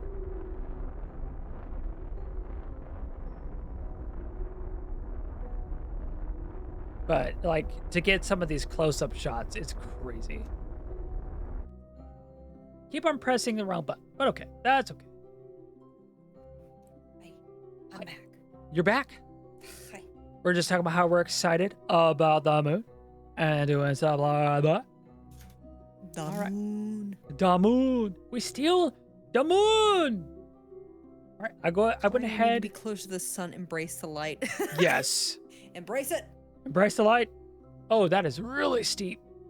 I'm actually gonna Look add a directly little at bit. it. That's a little steep. I'll burn up if I'm not careful. Bring that up back to 32 while I still have fuel. Okay. Okay. Pop that back in retrograde. All right, I went ahead and did my deorbit burn. I'm going to keep it at 32 kilometers because that is a nice level to catch the air and not go too deep where you'll burn up. So it's a nice safe. Deeper, safe. Leo. I'm going deep, Leo. It's a nice safe kind of height. Because if it's too shallow, you'll just skip. And you're kind of trapped in space for a little bit longer. In orbit, skipping is not that big of a deal. But if you were, like, let's say, orbiting the moon and skipped, you could easily trap yourself in a high Earth orbit, or in this case, high Kerbal orbit with no fuel. So make sure you can actually get out of there. All right, so what we're going to go ahead and do, I'm actually going to put on just regular SAS, pop myself up here. I'll do an angled thing. Oh, and also one of the astronauts of the Apollo 16 had given the speech to the Artemis crew today. Ooh, nice. I saw that photo of the Earth. Oh, yeah. The nighttime photo? I think so.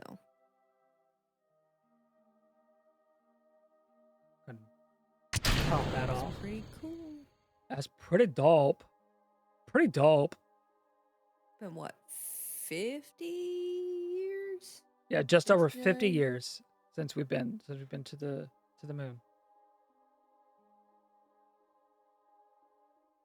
Or at least about 50 years. So Apollo 17 was the last time we went to the moon. So you'll have to look up when Apollo 17 was.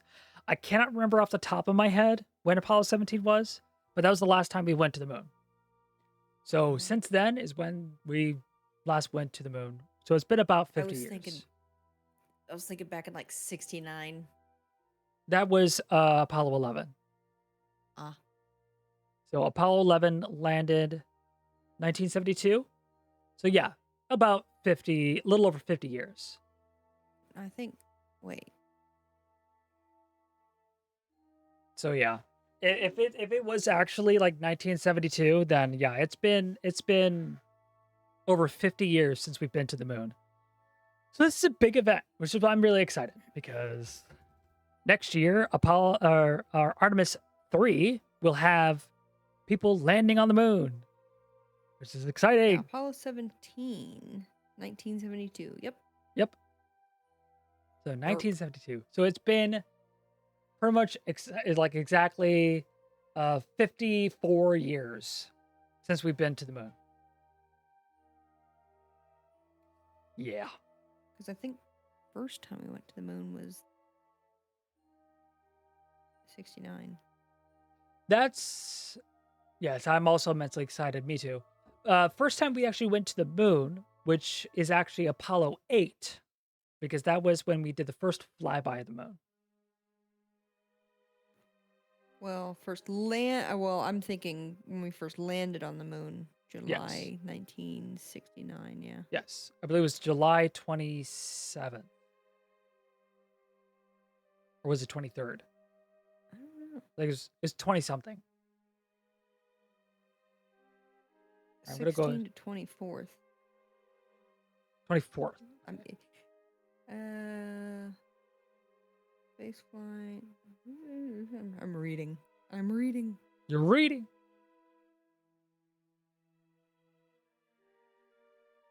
Landing date. Oh my god. July 24th, 1969. My mom's birthday. Nice.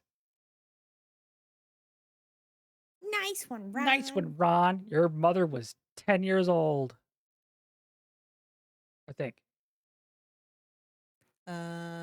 No, 11. Yeah, 11. You She was did the 11. math faster than I did. She was 11 years old. Yep. 420, blaze it. Blaze it. 420. Where did that come from? I have no idea. 420? I'm currently Question? doing re-entry, so I'm focused on something else. Well, I wonder. The Kerbal landing gear. Should test that out. I'd like to see it. Don't worry, the landing gear works just fine, maybe. It's Sort of. squishy. I want to see if I can nab a temperature reading. My Log temperature. God, I could just imagine the astronauts looking like that dude down there. It's fine. It's fine. No, I need the other one.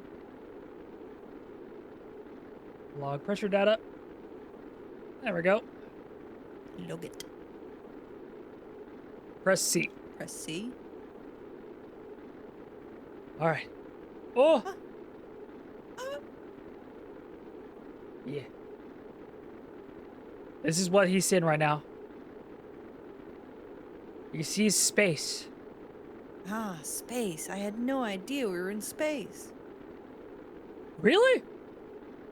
Yeah. What's interesting is that a lot of this is automated, so as long as I keep an eye on my altimeter, which I'm currently still over 300, not 300, 30 kilometers, not 300, but 30 kilometers well above sea level, so I'm fine. But if I were to look out the window, you would slowly see this turn blue if I were to land on the daylight, which is honestly really cool. Oh, that's neat. If you look to your left. If you look to your left, you will see history being made. Yes. Oh, look at that sunrise. Look at that. As I fall Don't within look the directly sunrise. at it though. But that is cool. There are some like mods I wish I had. Because it just makes this game look so beautiful. It is already breathtaking as is. But it is just an absolutely gorgeous game. I gave his heavenly. Oh yeah. I don't know how to mod. I have looked at there was some mods on like CurseForge. They're not there anymore. So I have no idea how to mod this game. I'd love to be able to mod it. Because there's a mod that allows the motorized fairings that you would get on the Saturn V that I really want. And there's other mods such as like the weather mods that has the clouds and better lighting and better like flame effects. So stuff like that is stuff that I would really, really want if I were to have mods. I need to keep my fingers off the enter key because for some reason I just keep pressing it. Press it! Press it all the time! Just keep pressing it! Press it! Also, the hyper-realistic mod Eve is paid for on Patreon.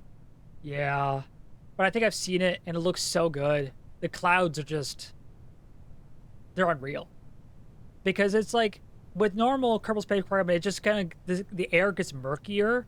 With the hyper-realistic Eve mod, it's straight up... you feel like you're landing on Venus. You go through this, like, thick layer of cloud. Oh my god. That would freak me out. But it's so cool. It is so cool. The megalophobia. I don't think I could do it. Yeah, Jewel is cool. I'd be freaking out. Oh my god. Like with the megalophobia, you would never be able to play this game in the sense of like ever leaving Kerbin. Because going towards other planets is terrifying. I don't have megalophobia. I've gone to Jewel. It's terrifying. I've done Oh my God. atmospheric readings in Joule. No. Like watching, like this isn't even hyper realistic at all, and I'm watching the Kerbal hop out while they're in space, and I'm freaking out, going, "Oh, my butthole would be puckering so bad." Oh yeah, absolutely. Nowhere. No, why Oh, would no. you? You've executed a Kerbal on Joule. Why would you do that? Because it's funny.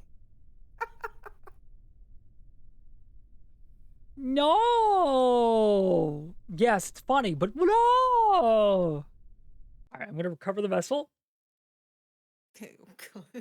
What kind of phobia you talking about? I mean, that's something I would do, Yeah. honestly. All right.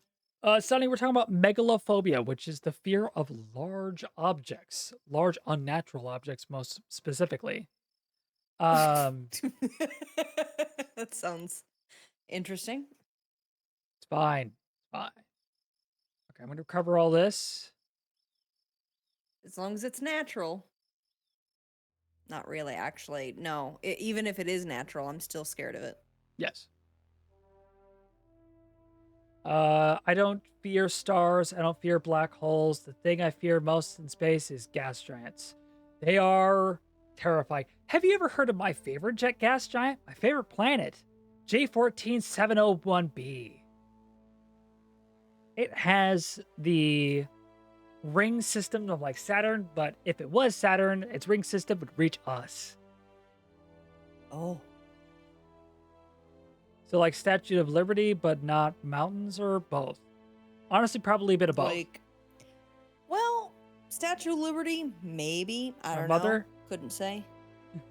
You know who else is a gas giant? My mom! Jesus Christ.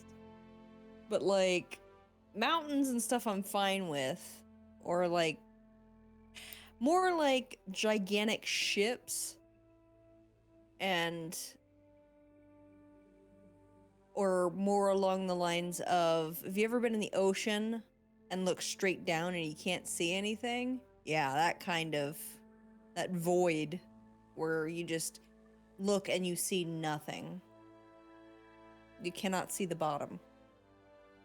Yeah. Yeah. Freaks me out. All right. Planet was planet- moved. Oh, sorry. I was helping you read Jesus fucking Christ.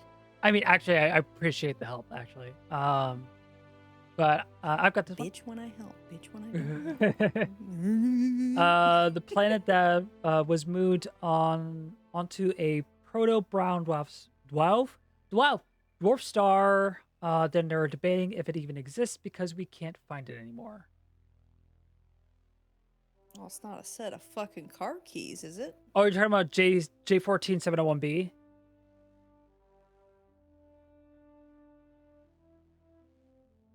Because if it doesn't exist, I'll be upsetty spaghetti. But I hope it does. I really hope it does. Oh, Lord, that's scary. Why did it... Into Oy. the Pacific Atlantic and the Gulf have yet to go into them. Yes. That is called the been in fear of the them. ocean. I've been in them. Where you can't... I've been in it, swimming, where you cannot see the bottom. In clear water, mind you. I've looked at the bottom and you cannot see anything, and it's freaky. Freaky deaky. And then you're like, oh God, what is swimming beneath me? Yeah.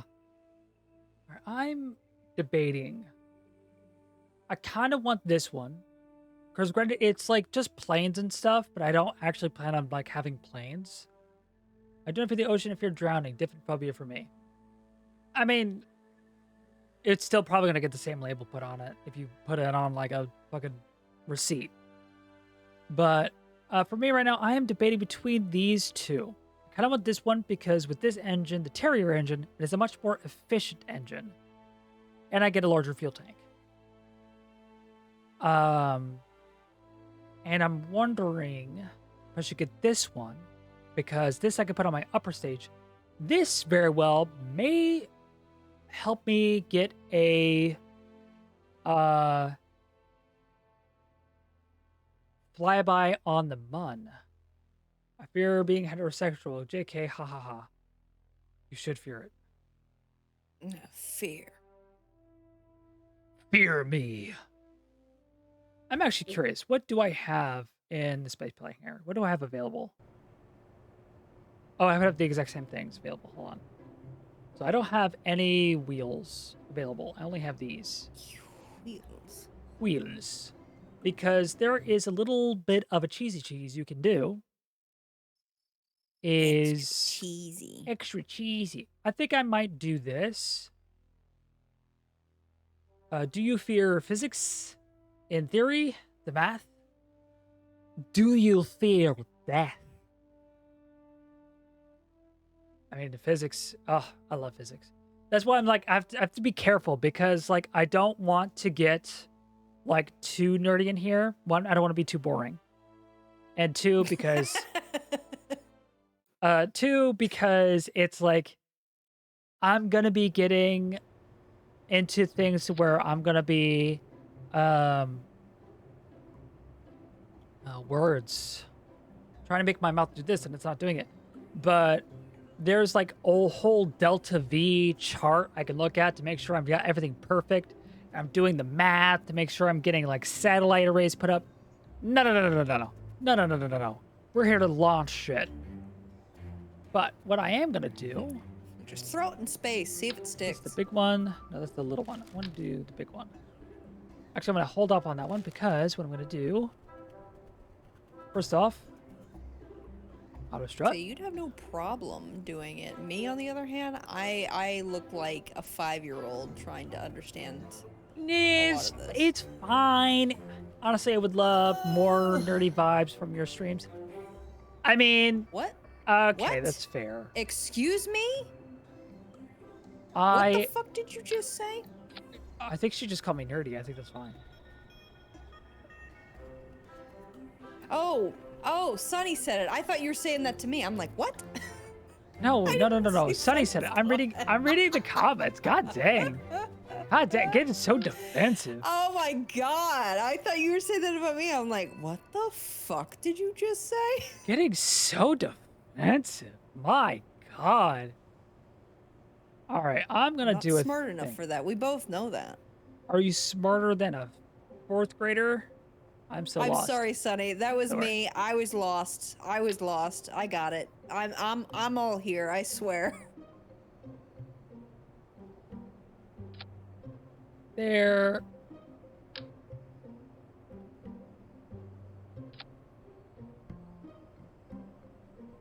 Okay, I'm gonna try to whip this together pretty quickly. Quickly. Cool whip. Cool whip. Close that. Close that. I have a mod just so that I can see the numbers of my ships. Mass thrust delta V, how much delta V I need to penetrate your mother. That is hilarious. I'm going to allow that. That is hilarious. Do not worry. That is funny. Oh my god. Oh man. All right. I'm going to go ahead. Aerodynamics. I'm going to go ahead and seal that up with a kiss. Mwah. All right, I'm going to be making this. This is going to be purely just a science vessel, honestly. Actually, I am going to do... It looks like a penetrating probe to me. Fine, don't worry about it. I'm going to do... Actually, I'm doing both. Well, all this much fuel is honestly unnecessary. You know, But- you should just send a probe to Uranus. Am I supposed to send it anywhere else? No. Oh, okay. Absolutely not. That truck in the background is skirting along. Deja vu! The reason my grammar is so shit right now is because I'm very tired. That is fair. That is fair. No worries. No judgment here. All right, we're going to go ahead and do aerodynamics. I'm going to grab my scoop. All right, that is my engine. I got some extra fuel here. All right. And then I'm going to go ahead and I'll add some wings. This is not for like... That's excessive. I honestly just want some wings for support for the... Oh, wait, no, I don't have the proper legs. I'm stuck with these legs anyway. So. Some wings, some legs, some Some thighs. wings, some thighs. I'll pop that there. I'll pop this one. I thought it was because you're too cool for school. Don't worry about it. Put that there. And I'll go ahead. Bam, boom. Bing, bam, boom. Okay. And double check its depth.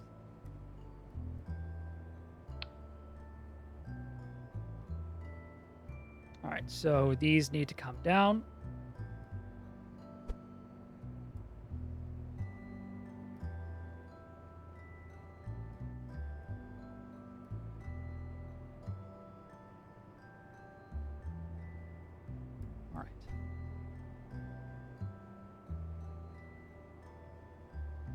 Look at this fucking dude. Look at this fucking dude. All right. Grab that. And we'll go ahead and scroll back up. Make sure everything is strutted up. Gotta strut my stuff. Strut that up. Auto strut. Auto strut. Auto strut. Auto strut.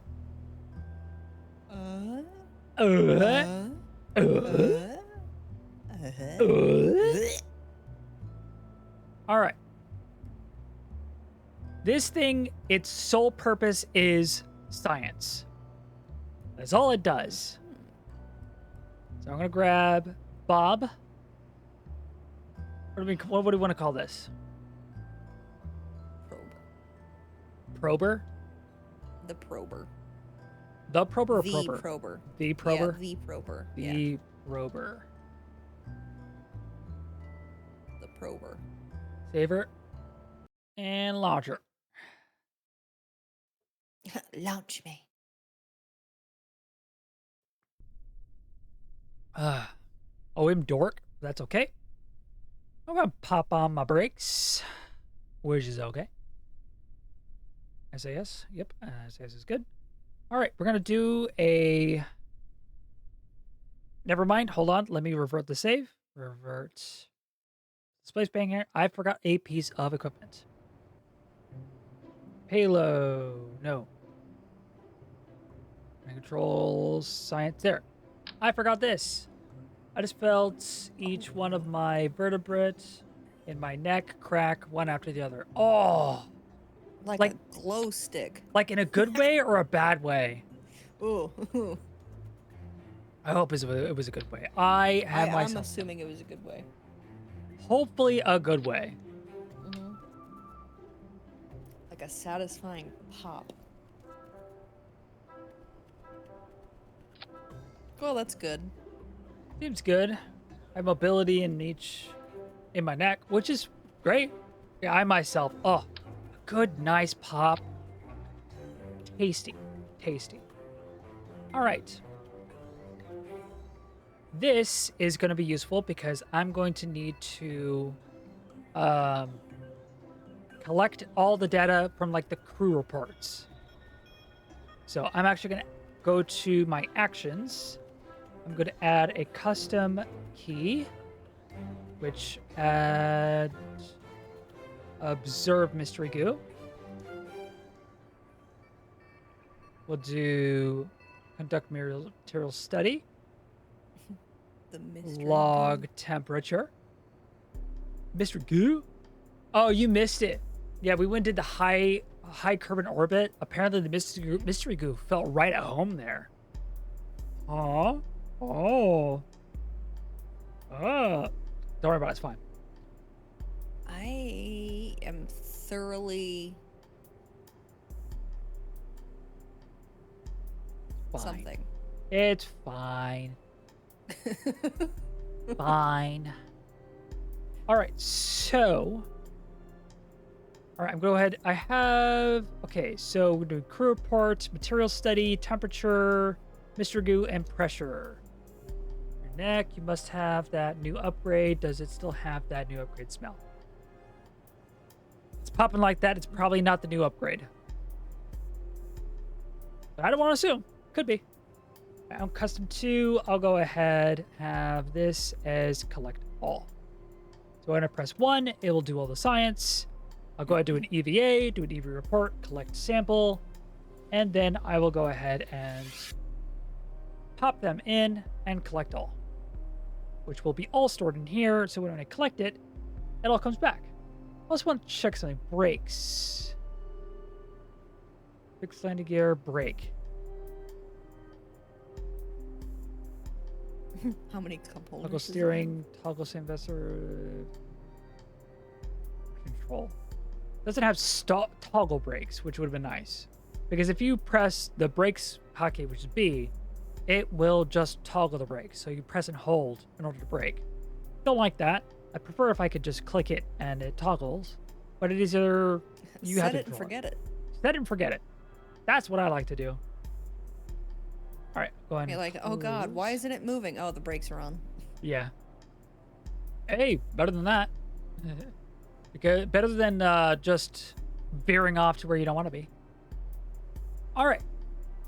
Now I'll save. Now I will launch because now I'll be able to do all the science I want to. There are a couple others to have. Science all of them. adjacent. Science adjacent with Evan and Caitlin. Yeah. All right. I'm going to press 1. Do all of the science. All right. Material study from the All of the runway. science. Yes. All at Materials all at once. Materials show a little signs of change, though one of the samples appears to be judging you silently. What the fuck? Report from the one reporting at the runway. Good thing there's not a lot of air traffic because I don't think we ever got clearance for the tower to be here. Temperatures are nominal. Pressure data from the surroundings. Same as much as it always does around here. All right, and then I'll go ahead and I will do an EVA. And then I will do EVA report. Surface sample. Keep experiment. And I'll open that. I'll reset because this is something that scientists can do, which is reset the goo canister and wait, Beck, I got to collect all data first. Experiment. Collect the data. Collect the data. Then I can EVA. I gotta get my order of operations, right? My DDA, EVA, restore. Restore. 69, nice. Nice. All right. Pop in SAS because we're doing the scientific run, which means all of them are at highest level, which means even the scientist will have SAS control, which is ideal. SAS. SAS. I got that SAS control. SAS control. All right. I'll go ahead and ignite my engine, which is quite noisy. But this will allow me to now navigate.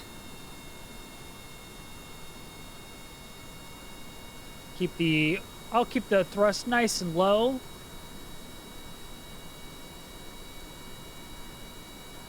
And this thing wholeheartedly has one job to do. And once it's done, I'll never use it again. 69. 69.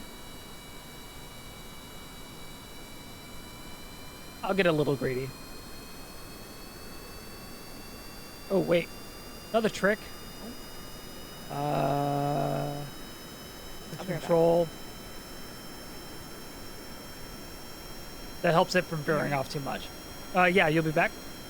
Yep. Okay. I overshot by quite a bit.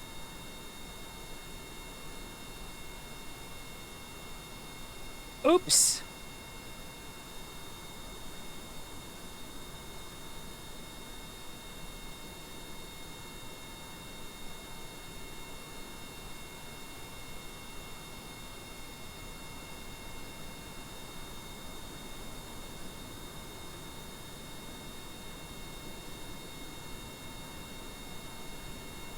Don't mind me.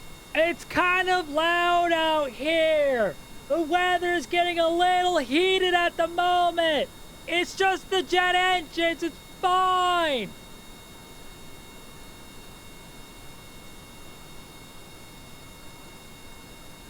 It's just a little loud. All right, hopefully I don't miss my turn this time, like a silly Billy. I mean, this is where the feathering the brakes actually comes in handy. Turn. All right. I'm now turning into the space planning hangar.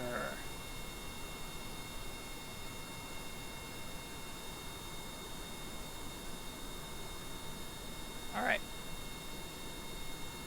Gonna brake, brake, brake, brake.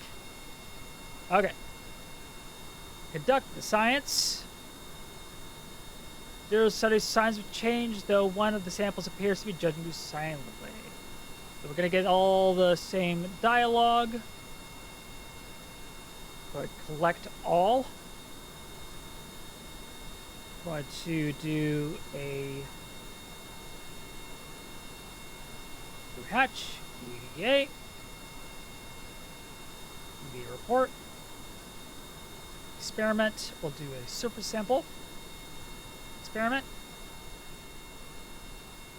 And we'll restore that. We'll restore that. And we'll board.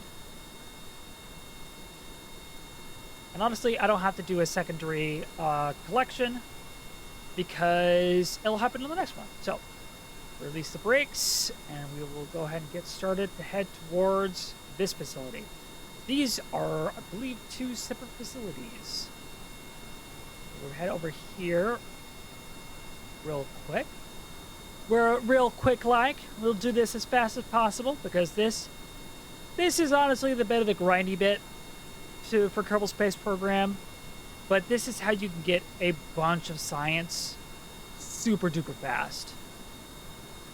So, honestly, I recommend doing this if you have the patience to do so.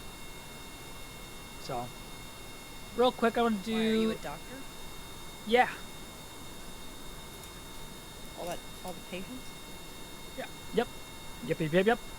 All right, we're gonna do... I just sat back down. I don't know what you're talking about. This is the kind of like the grindy bit when it comes to the Kerbal Space Program, making sure you have all the data, like, on all these places. But doing this, it's super simple, and it doesn't require much. We've only launched twice. Or, no, 3. I tell a lie, we've launched 3 times. 3 times, and I have this to be able to collect all the data around the entire space station. Or the whole facility. And so, you can, like, really speed run the beginning of this game. Just by making sure you do data everywhere. Collect data everywhere. Science rules, some guy named Bill. Bill, Yeah, it is. Bill. Bill, the science guy. Jar of Rebar having no idea what we're talking about. Bill. Maybe. He might. I don't know. He or she. I don't know. Do you? One time I got so bored I made a boat in KSP. Oh my god. Hell yeah. Hell yeah. I love that energy. I Honestly, love that when you're energy. bored, you do the most random shit, and it's like, oh, I'm a genius. Yes. Absolutely. I love that energy. I would have done the same thing. I've seen Mike Lown do a submarine, and he specifically made it to go on one of Jules' moons. I can't remember the name of it, but it's to do like underwater studies. Sonny, what is KSP and why is that comet a flex? KSP is just Kerbal's space program, not really designed for boats, which can. No reason not to. Rebar, I do know about Bill Nye, just that none of the show aired in Italy, and also that he is an asshole. He is abrasive. He can be quite abrasive.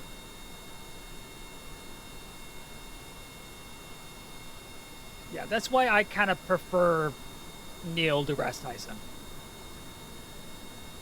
But, I mean, he is very, very smart. Like, there's a reason why he has honorary doctorates in all sorts of different fields. But... Lathe. Oh, yeah, that's it. Jewel Moon analog for Europa. Yes. It's like, it's the analog for Europa, except it's warm enough to have liquid water. Which is, like, it's the coolest part of Lathe. Which is honestly the coolest part of Europa, because it very well could have liquid water. Not very well. It does have liquid water beneath its crust of ice, which means it could have life, which is super cool. But all right, we're now at the VAB doing our science. Doing our science. Yeah, I would describe him as abrasive too. His behavior was perfect opposite to Ken Ham during those debates. Don't know what debates you're talking about, but let's try not to get political. We can say scientific, but it's not get political. At least try not to.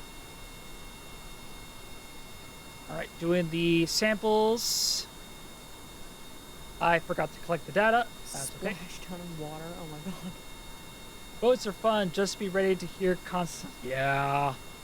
Yeah. I'm not sure if there'd be mods for that. I'm not talking about. That's okay. I just want to throw that out there. Basically, like a preemptive, just like forewarn. It's the warning you get at the beginning of the roller coaster.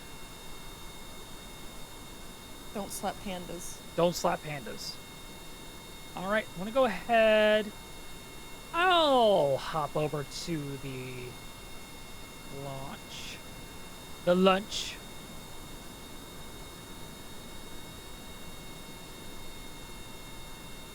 Yeah, I was very much excessive on the amount of fuel that I packed. I'm already like junk in the trunk, huh? Oh yeah. Look at that. Look at that fucking booty. Djibouti. Djibouti. Does this count as a separate area? Does Colorway, this fuselage make my ass look big? Hell yeah, it does. All right, we're gonna do a science on the colorway. Gather up all that data, that sweet, sweet data. Gobble that up. EVA, gobble up the data. When you say EVA, I think of foam. EVA foam. Yep, we're gonna do an EVA foam over here, and gather it up.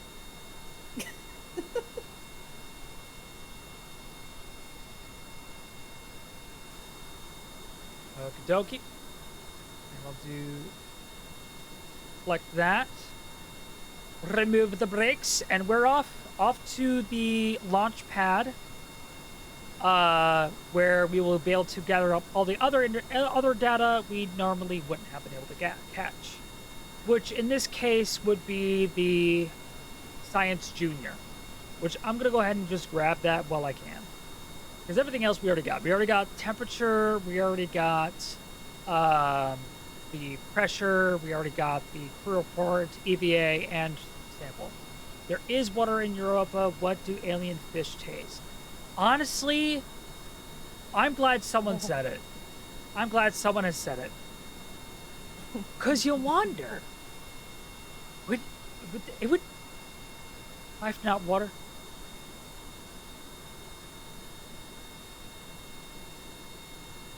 It's fine. It's fine. Again, don't feel bad. English is a pretend language. It is.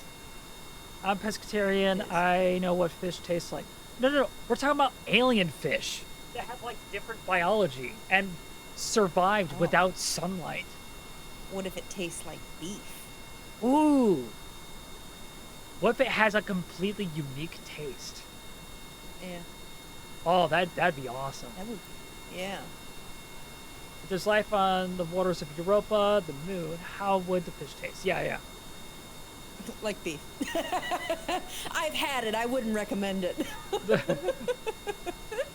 I smell like beef. I'll collect the data because I forgot to collect it earlier. I wonder. That is a good question. Like how different would fish look? Like aquatic I mean, here, hell, on Earth they look crazy. You know what I mean? Depending on how far down you go. The depths tastes like chuckin'. Kind of like chicken, but extra Norris. Chuck Norris. Chuckin'. Yeah, Chuck Norris didn't die. He was needed for the war. Chuckin' nuggets. So imagine deep sea creatures in Europa, but weirder because higher radiation. Yeah, higher radiation, colder temperatures. Well, actually, honestly, the temperature might be around the same because I feel like Jar, you know what I'm talking about, where tidal warming, like Jupiter very likely caused Europa's center to be quite warm, meaning that life forms may have been able to evolve with the same temperatures that they would have in deep sea. So that's interesting. Yeah, heated by the core and also tidal. Yeah, also tidal like forces. Because as you know, Jupiter, as it orbits Jupiter, it like constantly massages it, and it causes it to stay a bit warmer. Like the core and like tidal forces gets that shit hot. Relatively hot, but hot. Hot. That's hot.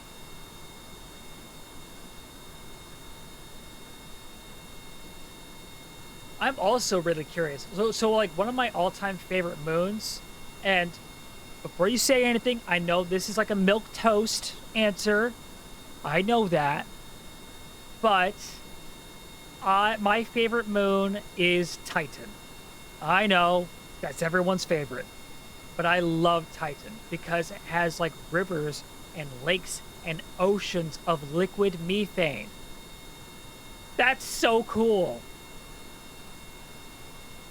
It has its own erosion patterns from methane. That's so cool. I know it's pronounced that way. I still think it's funny. Methane, methane. And honestly, both are correct. Beans on toast? We're gonna have beans and toast. It's beans on toast. Wait. She made fucking beans. What the fuck? Dude, these look bussin'. Do you want a brownie?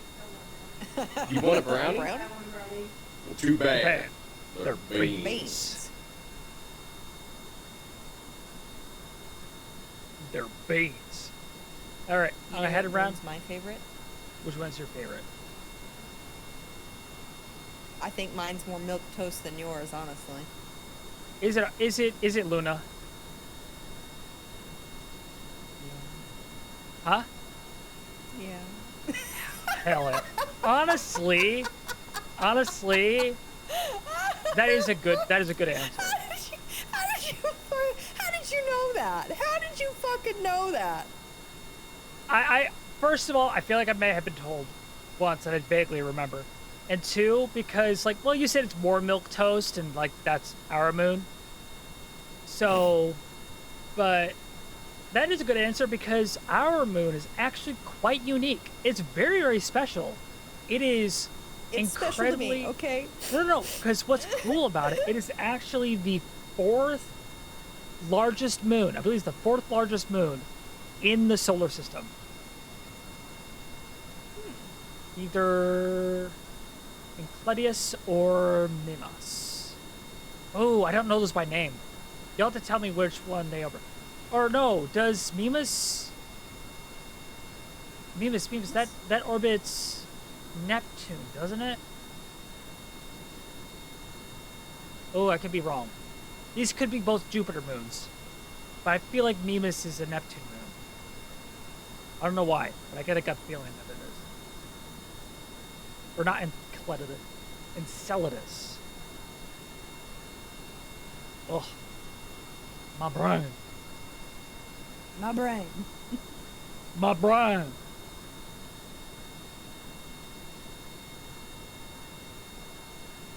But I can't remember if these count as things. But I do know I can go in here.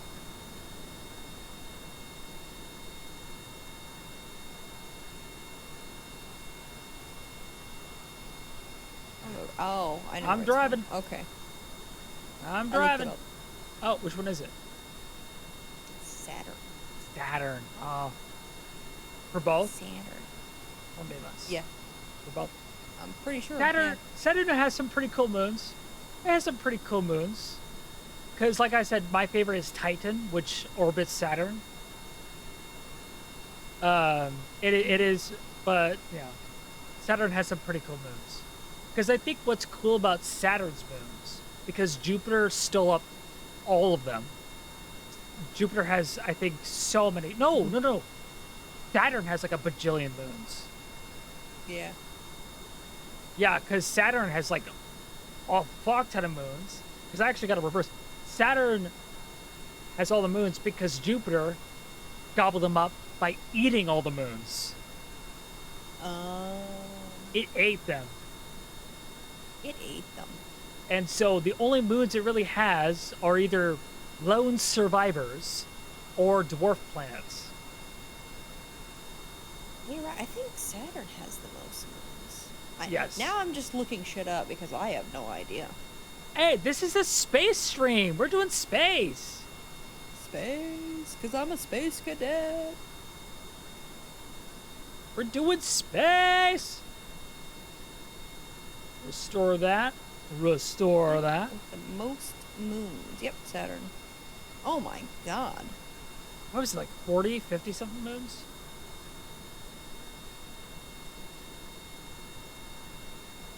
Can't remember.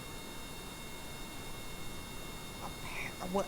I don't know if this is right. This doesn't seem right. 274 moons? Oh, yeah, I was way off. What? Yeah. What? It has a ridiculous amount of moons. Holy shit. Oh my god, that is a lot.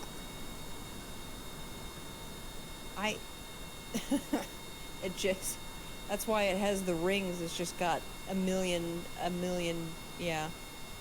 Yeah, honestly, but we're cutting asteroids now, yeah. Because that's what's so depressing about Mars's moons, Phobos and Deimos. They're just glorified asteroids. They were captured asteroids that are actually just dead moons. Yes, yes they Yeah. are, which is really cool. Which will actually be the destiny for Deimos, I believe. Because I believe Phobos is the one that's further away, and it's actually just gonna be, it's gonna leave Mars. But Deimos is actually close enough to Mars to where it'll actually sink into Mars, reach the Roche limit, and then tear itself apart, and Mars will actually be the only rocky planet with rings in our solar system. Because Luna is floating away. Can't remember. Did I do this one? Through assess R&D?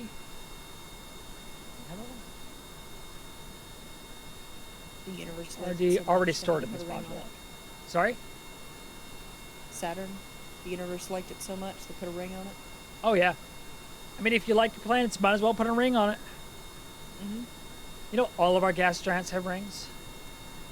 Rings, yeah. Rings. Even Jupiter has rings, which is actually something I learned as a kid. I'm like, really? Yeah, it's just harder to see. Yeah. But it got him. It's got him. It's got him. Actually, real quick, I'm going to drop down my velocity,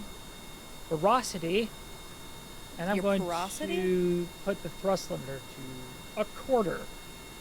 That way, I don't, like, kick off into nothingness, like, so fast. That way I can kick up my thrust. Kick up that thrust. Pop it down. Control my thrust a little bit nicer. Keep it nice and slow. Slow and steady. Slow and steady. This is a task, not a race. Not a race. Mm-hmm. I believe I'm still in R&D. I'm going to double check when I get over here. I believe I'm still in R&D. I believe this whole side is R&D. I'll do a drive-by test. Is this R&D? What the hell? R&D. Yep. Your stream, like, stopped and then is continuing again. That was weird. Oh, that is weird. Oh no! Oh no! I fall over and I can't get up. Oh no! All right, Granny needs her life alert. I fall and I can't get up. All right, I'm gonna recover the God. vessel. Oh my god! Oh, that the sound is gone. Oh my god! I can hear. I can hear my own thoughts now. Okay, I only got R&D. I got the pad. I got 1, 2, 3, 4, 5, 6. Only got 6 things. And I got 217 science just from that. I got 217 science from just this. Actually, I got 1, 2, 3, 4, 5, 6, 7. So I still need to get mission control, the administration building, and tracking station, and anything else here that I need to get. Because this will be grasslands. So 1, 2, 3, 4 left. Amazing driving 2, skills. 3, 4, 5, 6, 7. Yep. We didn't even fully That's confirm the Oort cloud yet, and also amazing driving skills. Yeah, yeah, it's the best. Okay, it's the best. Also, I have a Oh, mod which man, you got basically insurance? adds the outer planets. Bye. Outer planets to the Kerbal system. So I have a Saturn, Neptune, Uranus, and also Pluto analog. Nice. I think there is a pseudo Pluto. If I go to the track, Pseudo-Pluto. yeah, pseudo Pluto. So if I scroll out, so we have to. Also, by the way, we have the tracking station. Hello, welcome to the tracking station. Hi, agent. This is the tracking station facility. In here, you can view all the solar system, as well as the current position and trajectories of ongoing missions. When you have missions in progress, you will see them listed on the panel at your left, and you'll be able to take command of them from this screen. Sometimes contracts may require specific destinations to orbit or on the surface. Those will be visible here. Lastly, if you want to see more, blah, blah, blah, blah, blah. Yeah, whatever. But yeah, so this is Kerbin. This is the Mun. So this is basically usually everyone's first stop, but everyone likes to go to Minmus, which is Kerbin's second moon, because it's easier to land on.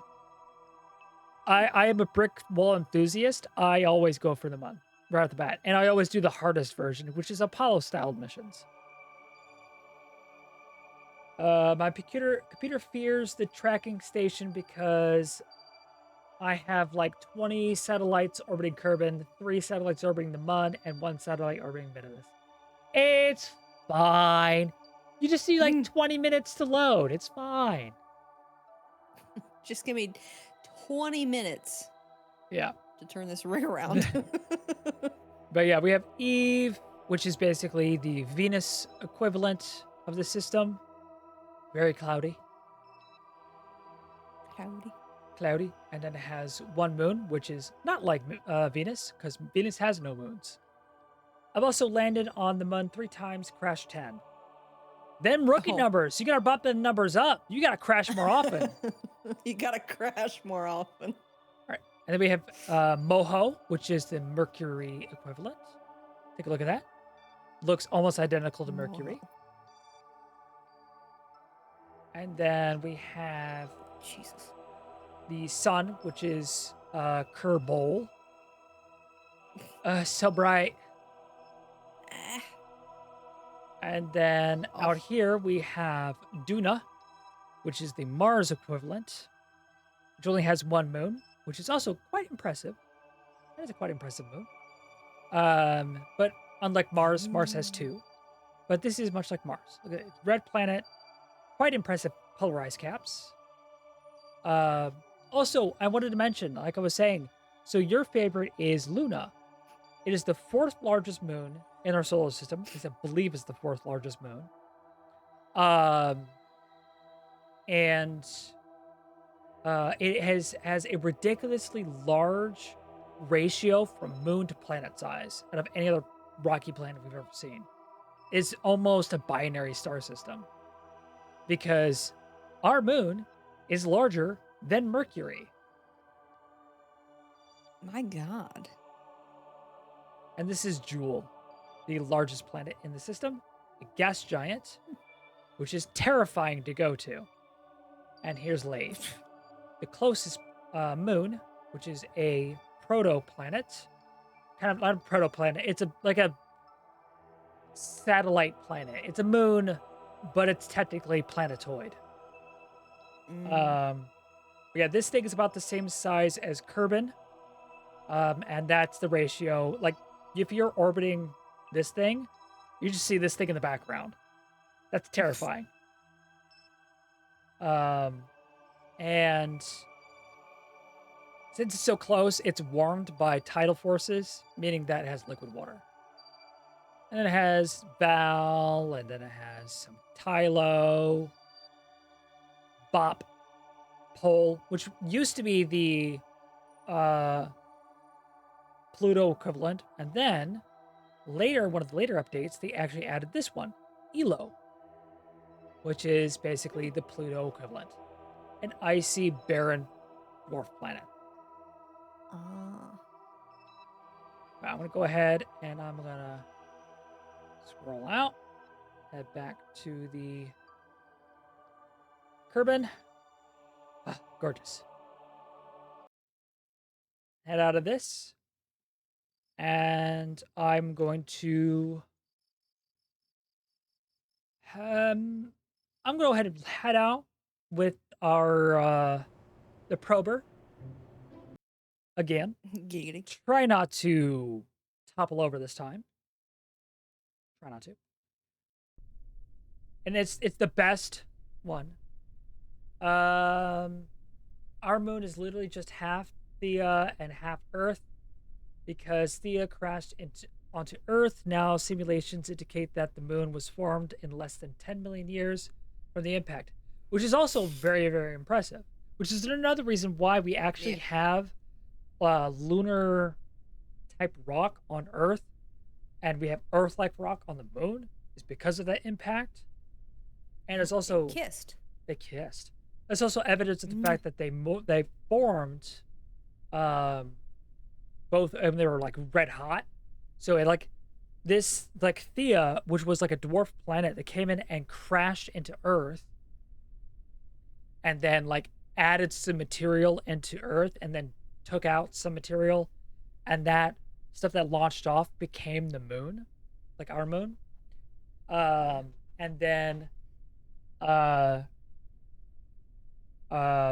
but that moon formed after ours was already basically spheroid cooling down. But they were both molten at the time, and then they both cooled, and it allowed us to see all that like molten stuff, because the reason why there's so many black spots on the face of like the moon that we see is because that was molten rock as it was forming, which is really cool. All right, jet engine, a go. Engine. Not RCS, SAS. The anti-vomit SAS. maneuver. SAS. Swouse. Give it some sass.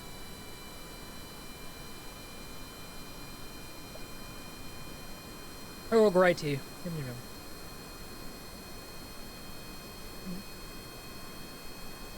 All right, and we're off doing some last minute rudimentary science, hitting on the last few spots. Gonna slowly break this old bad boy up.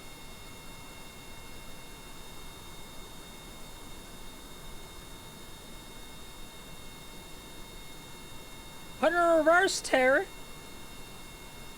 All right. Yoy. Give her a good old spin around. And then I'm going to take... Actually, you know what? I'm going to hit the tracking station first. We'll do the furthest one first. What? What does your bit rate look like? Because you... Oh, it is 5,500.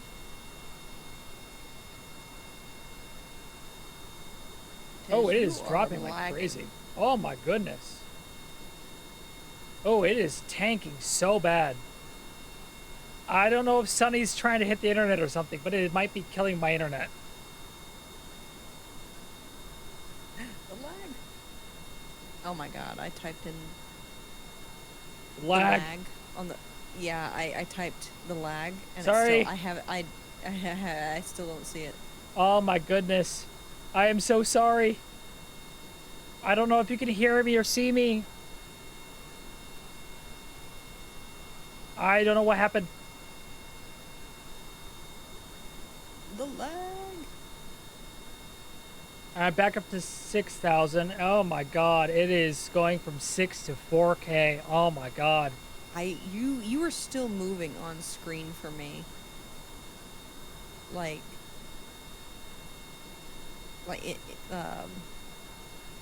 on Twitch.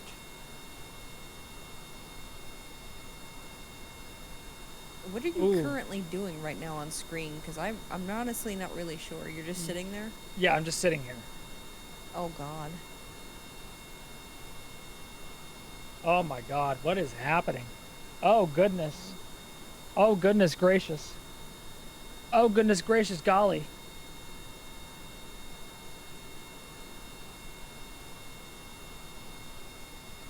Oh, I hit 8,000 there for a second. So it's hopefully heading back to normal. Oh. Oh no. All right. Hopefully y'all can still see me. I'm so sorry. 7,000. Oh, I dropped down to fucking... It's trying. It's trying so hard. Let me do some stuff. Let me close some windows.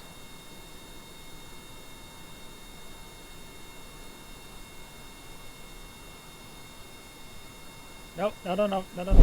No.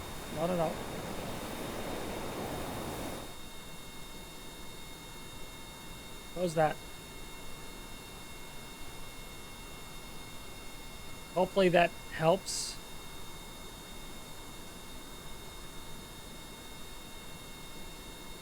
I'm gonna close this as well. Oh, my comment finally showed up. Oh my god. Oh my god. I'm trying to like, hold on. I'm going to,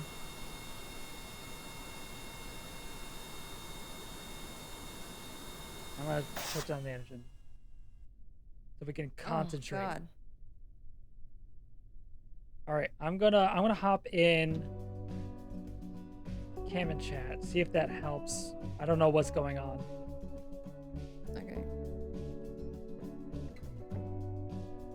I don't know what it was doing. It's struggling.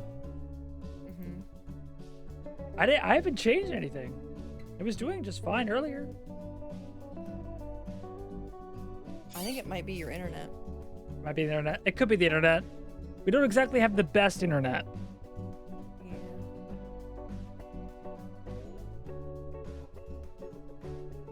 Well, I don't know if you Nice. can hear me. Check me out on YouTube. You'll be able to see the VOD, which it won't be spotty like this. It won't. But I'll be posting the VOD there because I'd like to try and finish this off. Trying to get the last few places figured out. So check out the VOD on my YouTube, The Great Noble Ranger. You'll be able to find the link in my profile. I hope this passes. Don't know if Sunny could try and, I don't know, like not use the internet or something. Oh, thank you. Check out my YouTube and you'll be able to see the VOD and any other VODs that I have. But hopefully this passes. It's now floating more around 6, 8, and 5K, which is not great, but I don't know. Hopefully this fixes itself. Hopefully. Oh no, it just got worse. I guess this is gonna be stuttery. And anyone watching the VOD who can't handle the stutteriness, I don't blame you. Check out the VOD. I'm gonna keep streaming because I can keep recording, and then I will post the VOD. And you'll see the last bit of stuff. It really is, yeah, holy lag, absolutely. Oh my god. Check out the VOD. Make sure to type that in the chat. Sorry about the lag. Internet probably shit the bed.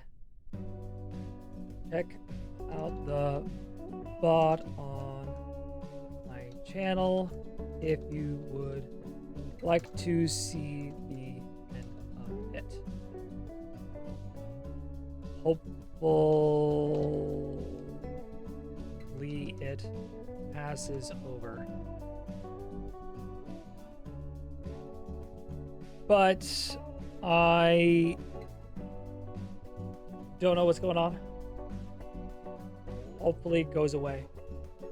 I don't know. Yeah. But I guess I'm gonna go ahead. I'm gonna head back into the game. I'm gonna finish this off as quick as I can. Okay. Collect all the info. Oh no, I already did the tracking station? Really? Good beef. Corned beef. Okay, I'm gonna activate the engine again. That wasn't me. Oh. All right, thank you, Jar of Rebar. Thank you for the follow. Please check out the VOD. Hopefully you'll be able to see it. Hopefully next time it won't be an issue. It'll be nice to, you know, see what happened. But I don't know what's going on.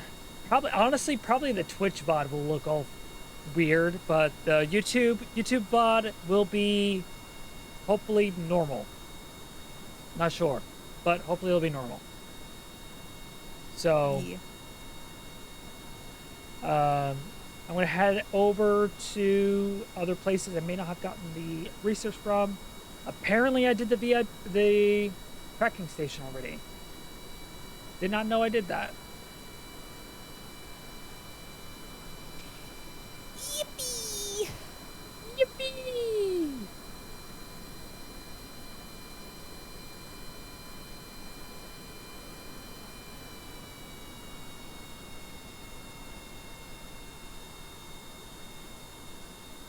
Oh goddamn!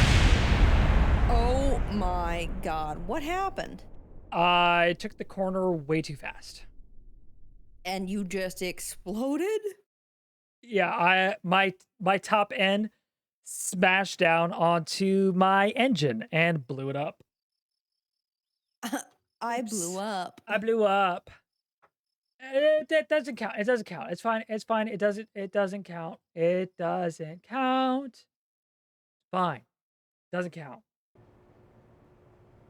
It's fine.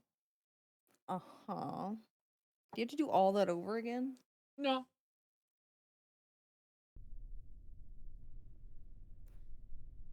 Good. All right.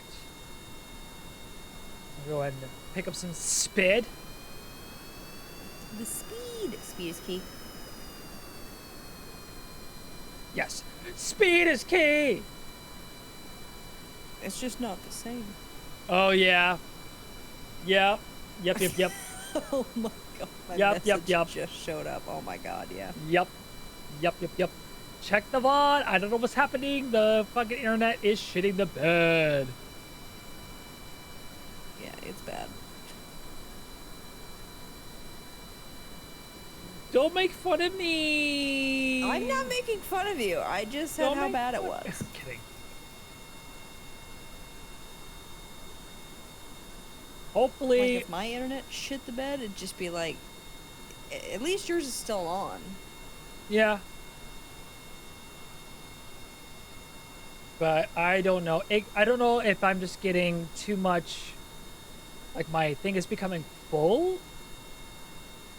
Or something. I don't know. I think it's, Oh, god dang it. I think this is a sign. I was not paying attention. Revert flight to launch. Hold on. Hold on. Concentrate on what you're doing. It's the things you have to deal with when, you know, doing this is that these wheels aren't exactly the best.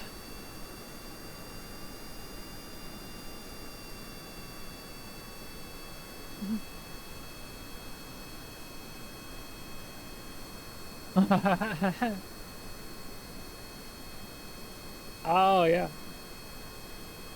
NASA Sparkle, yes. It's so... I know! I'm sorry. I'm sorry. I'm Oh, sorry. God, it's gotten worse. Oh my god. Jesus. It's now, like, dipping into 3,000. Oh my god. I... Oh. It's fine. It's fine. Are you sure? It's fine. Just gonna be a little tight. Wait. Wait. Wait. Wait.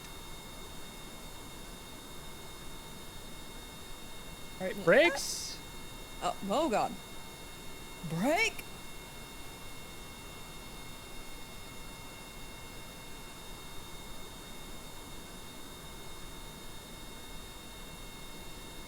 All right.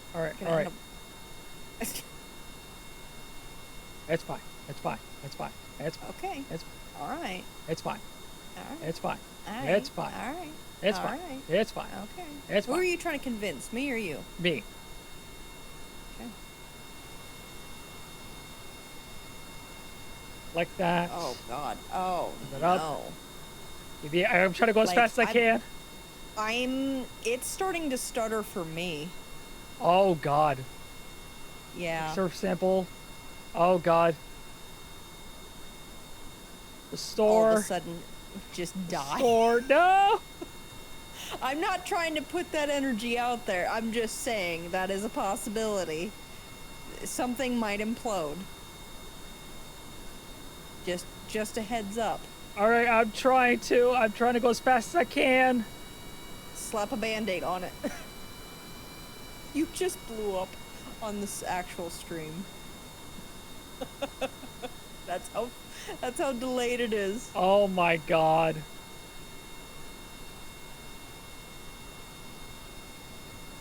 Oh. But no, I'm just trying to get to the flagpole because that counts as a separate place.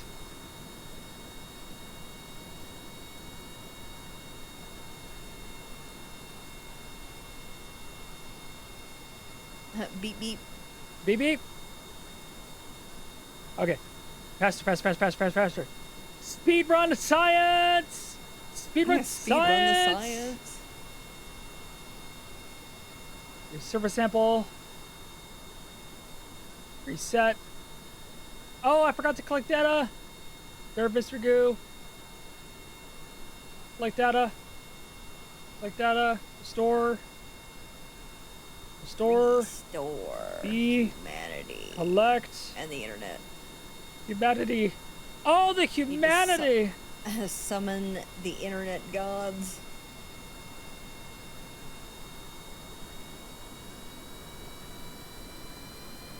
Oh god, am I jammed? Oh no. Oh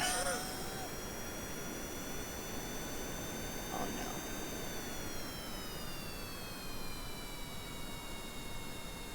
I thought you were a goner there for a hot second. That's fine, it's fine. I know what I'm doing. I know what I'm doing. Maybe, kind of. Don't worry about it. Fine, I know what I'm doing. Possibly. Are you stuck? It's fine. It's fine. It's fine. I'm What moving. is going on? I'm moving. I'm fine. I'm fine. It's fine. I got it. Oh god. Oh god. You saying, "Oh God, oh God," doesn't sound very convincing.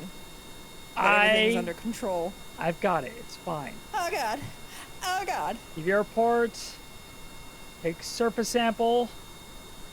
Head back in or reset. Store. Store. Reset. Reset. All right. I think that's it for the Kerbal space program, the space station.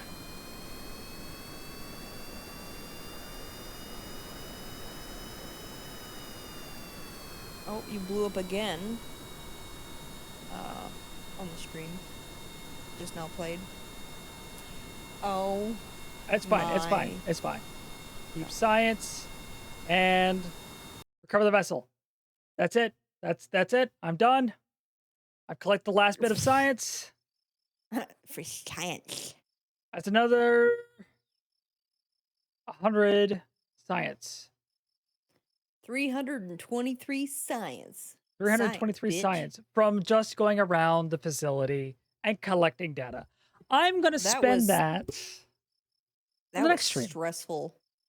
That was stressful to watch. Honestly, that was more stressful to stream. Holy shit, what is going on? Oh my god, I'm going to go into Cam and Chat. And I'm going to save and quit. I'm going to save the game. Save. Yep.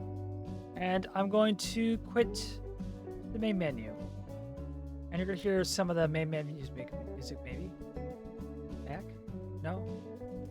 Quit. I'm going to quit. We're going to quit that. Maybe I'm just pulling a lot of resources. I don't know. I don't know. What happened to my stream? Holy moly. Fingers crossed, knock on wood, that the recording is fine and those who want to can watch it on YouTube. Check out my YouTube to be able to see all VODs and anything else that I've played. No one's going to hear me say this on the stream. Oh well. But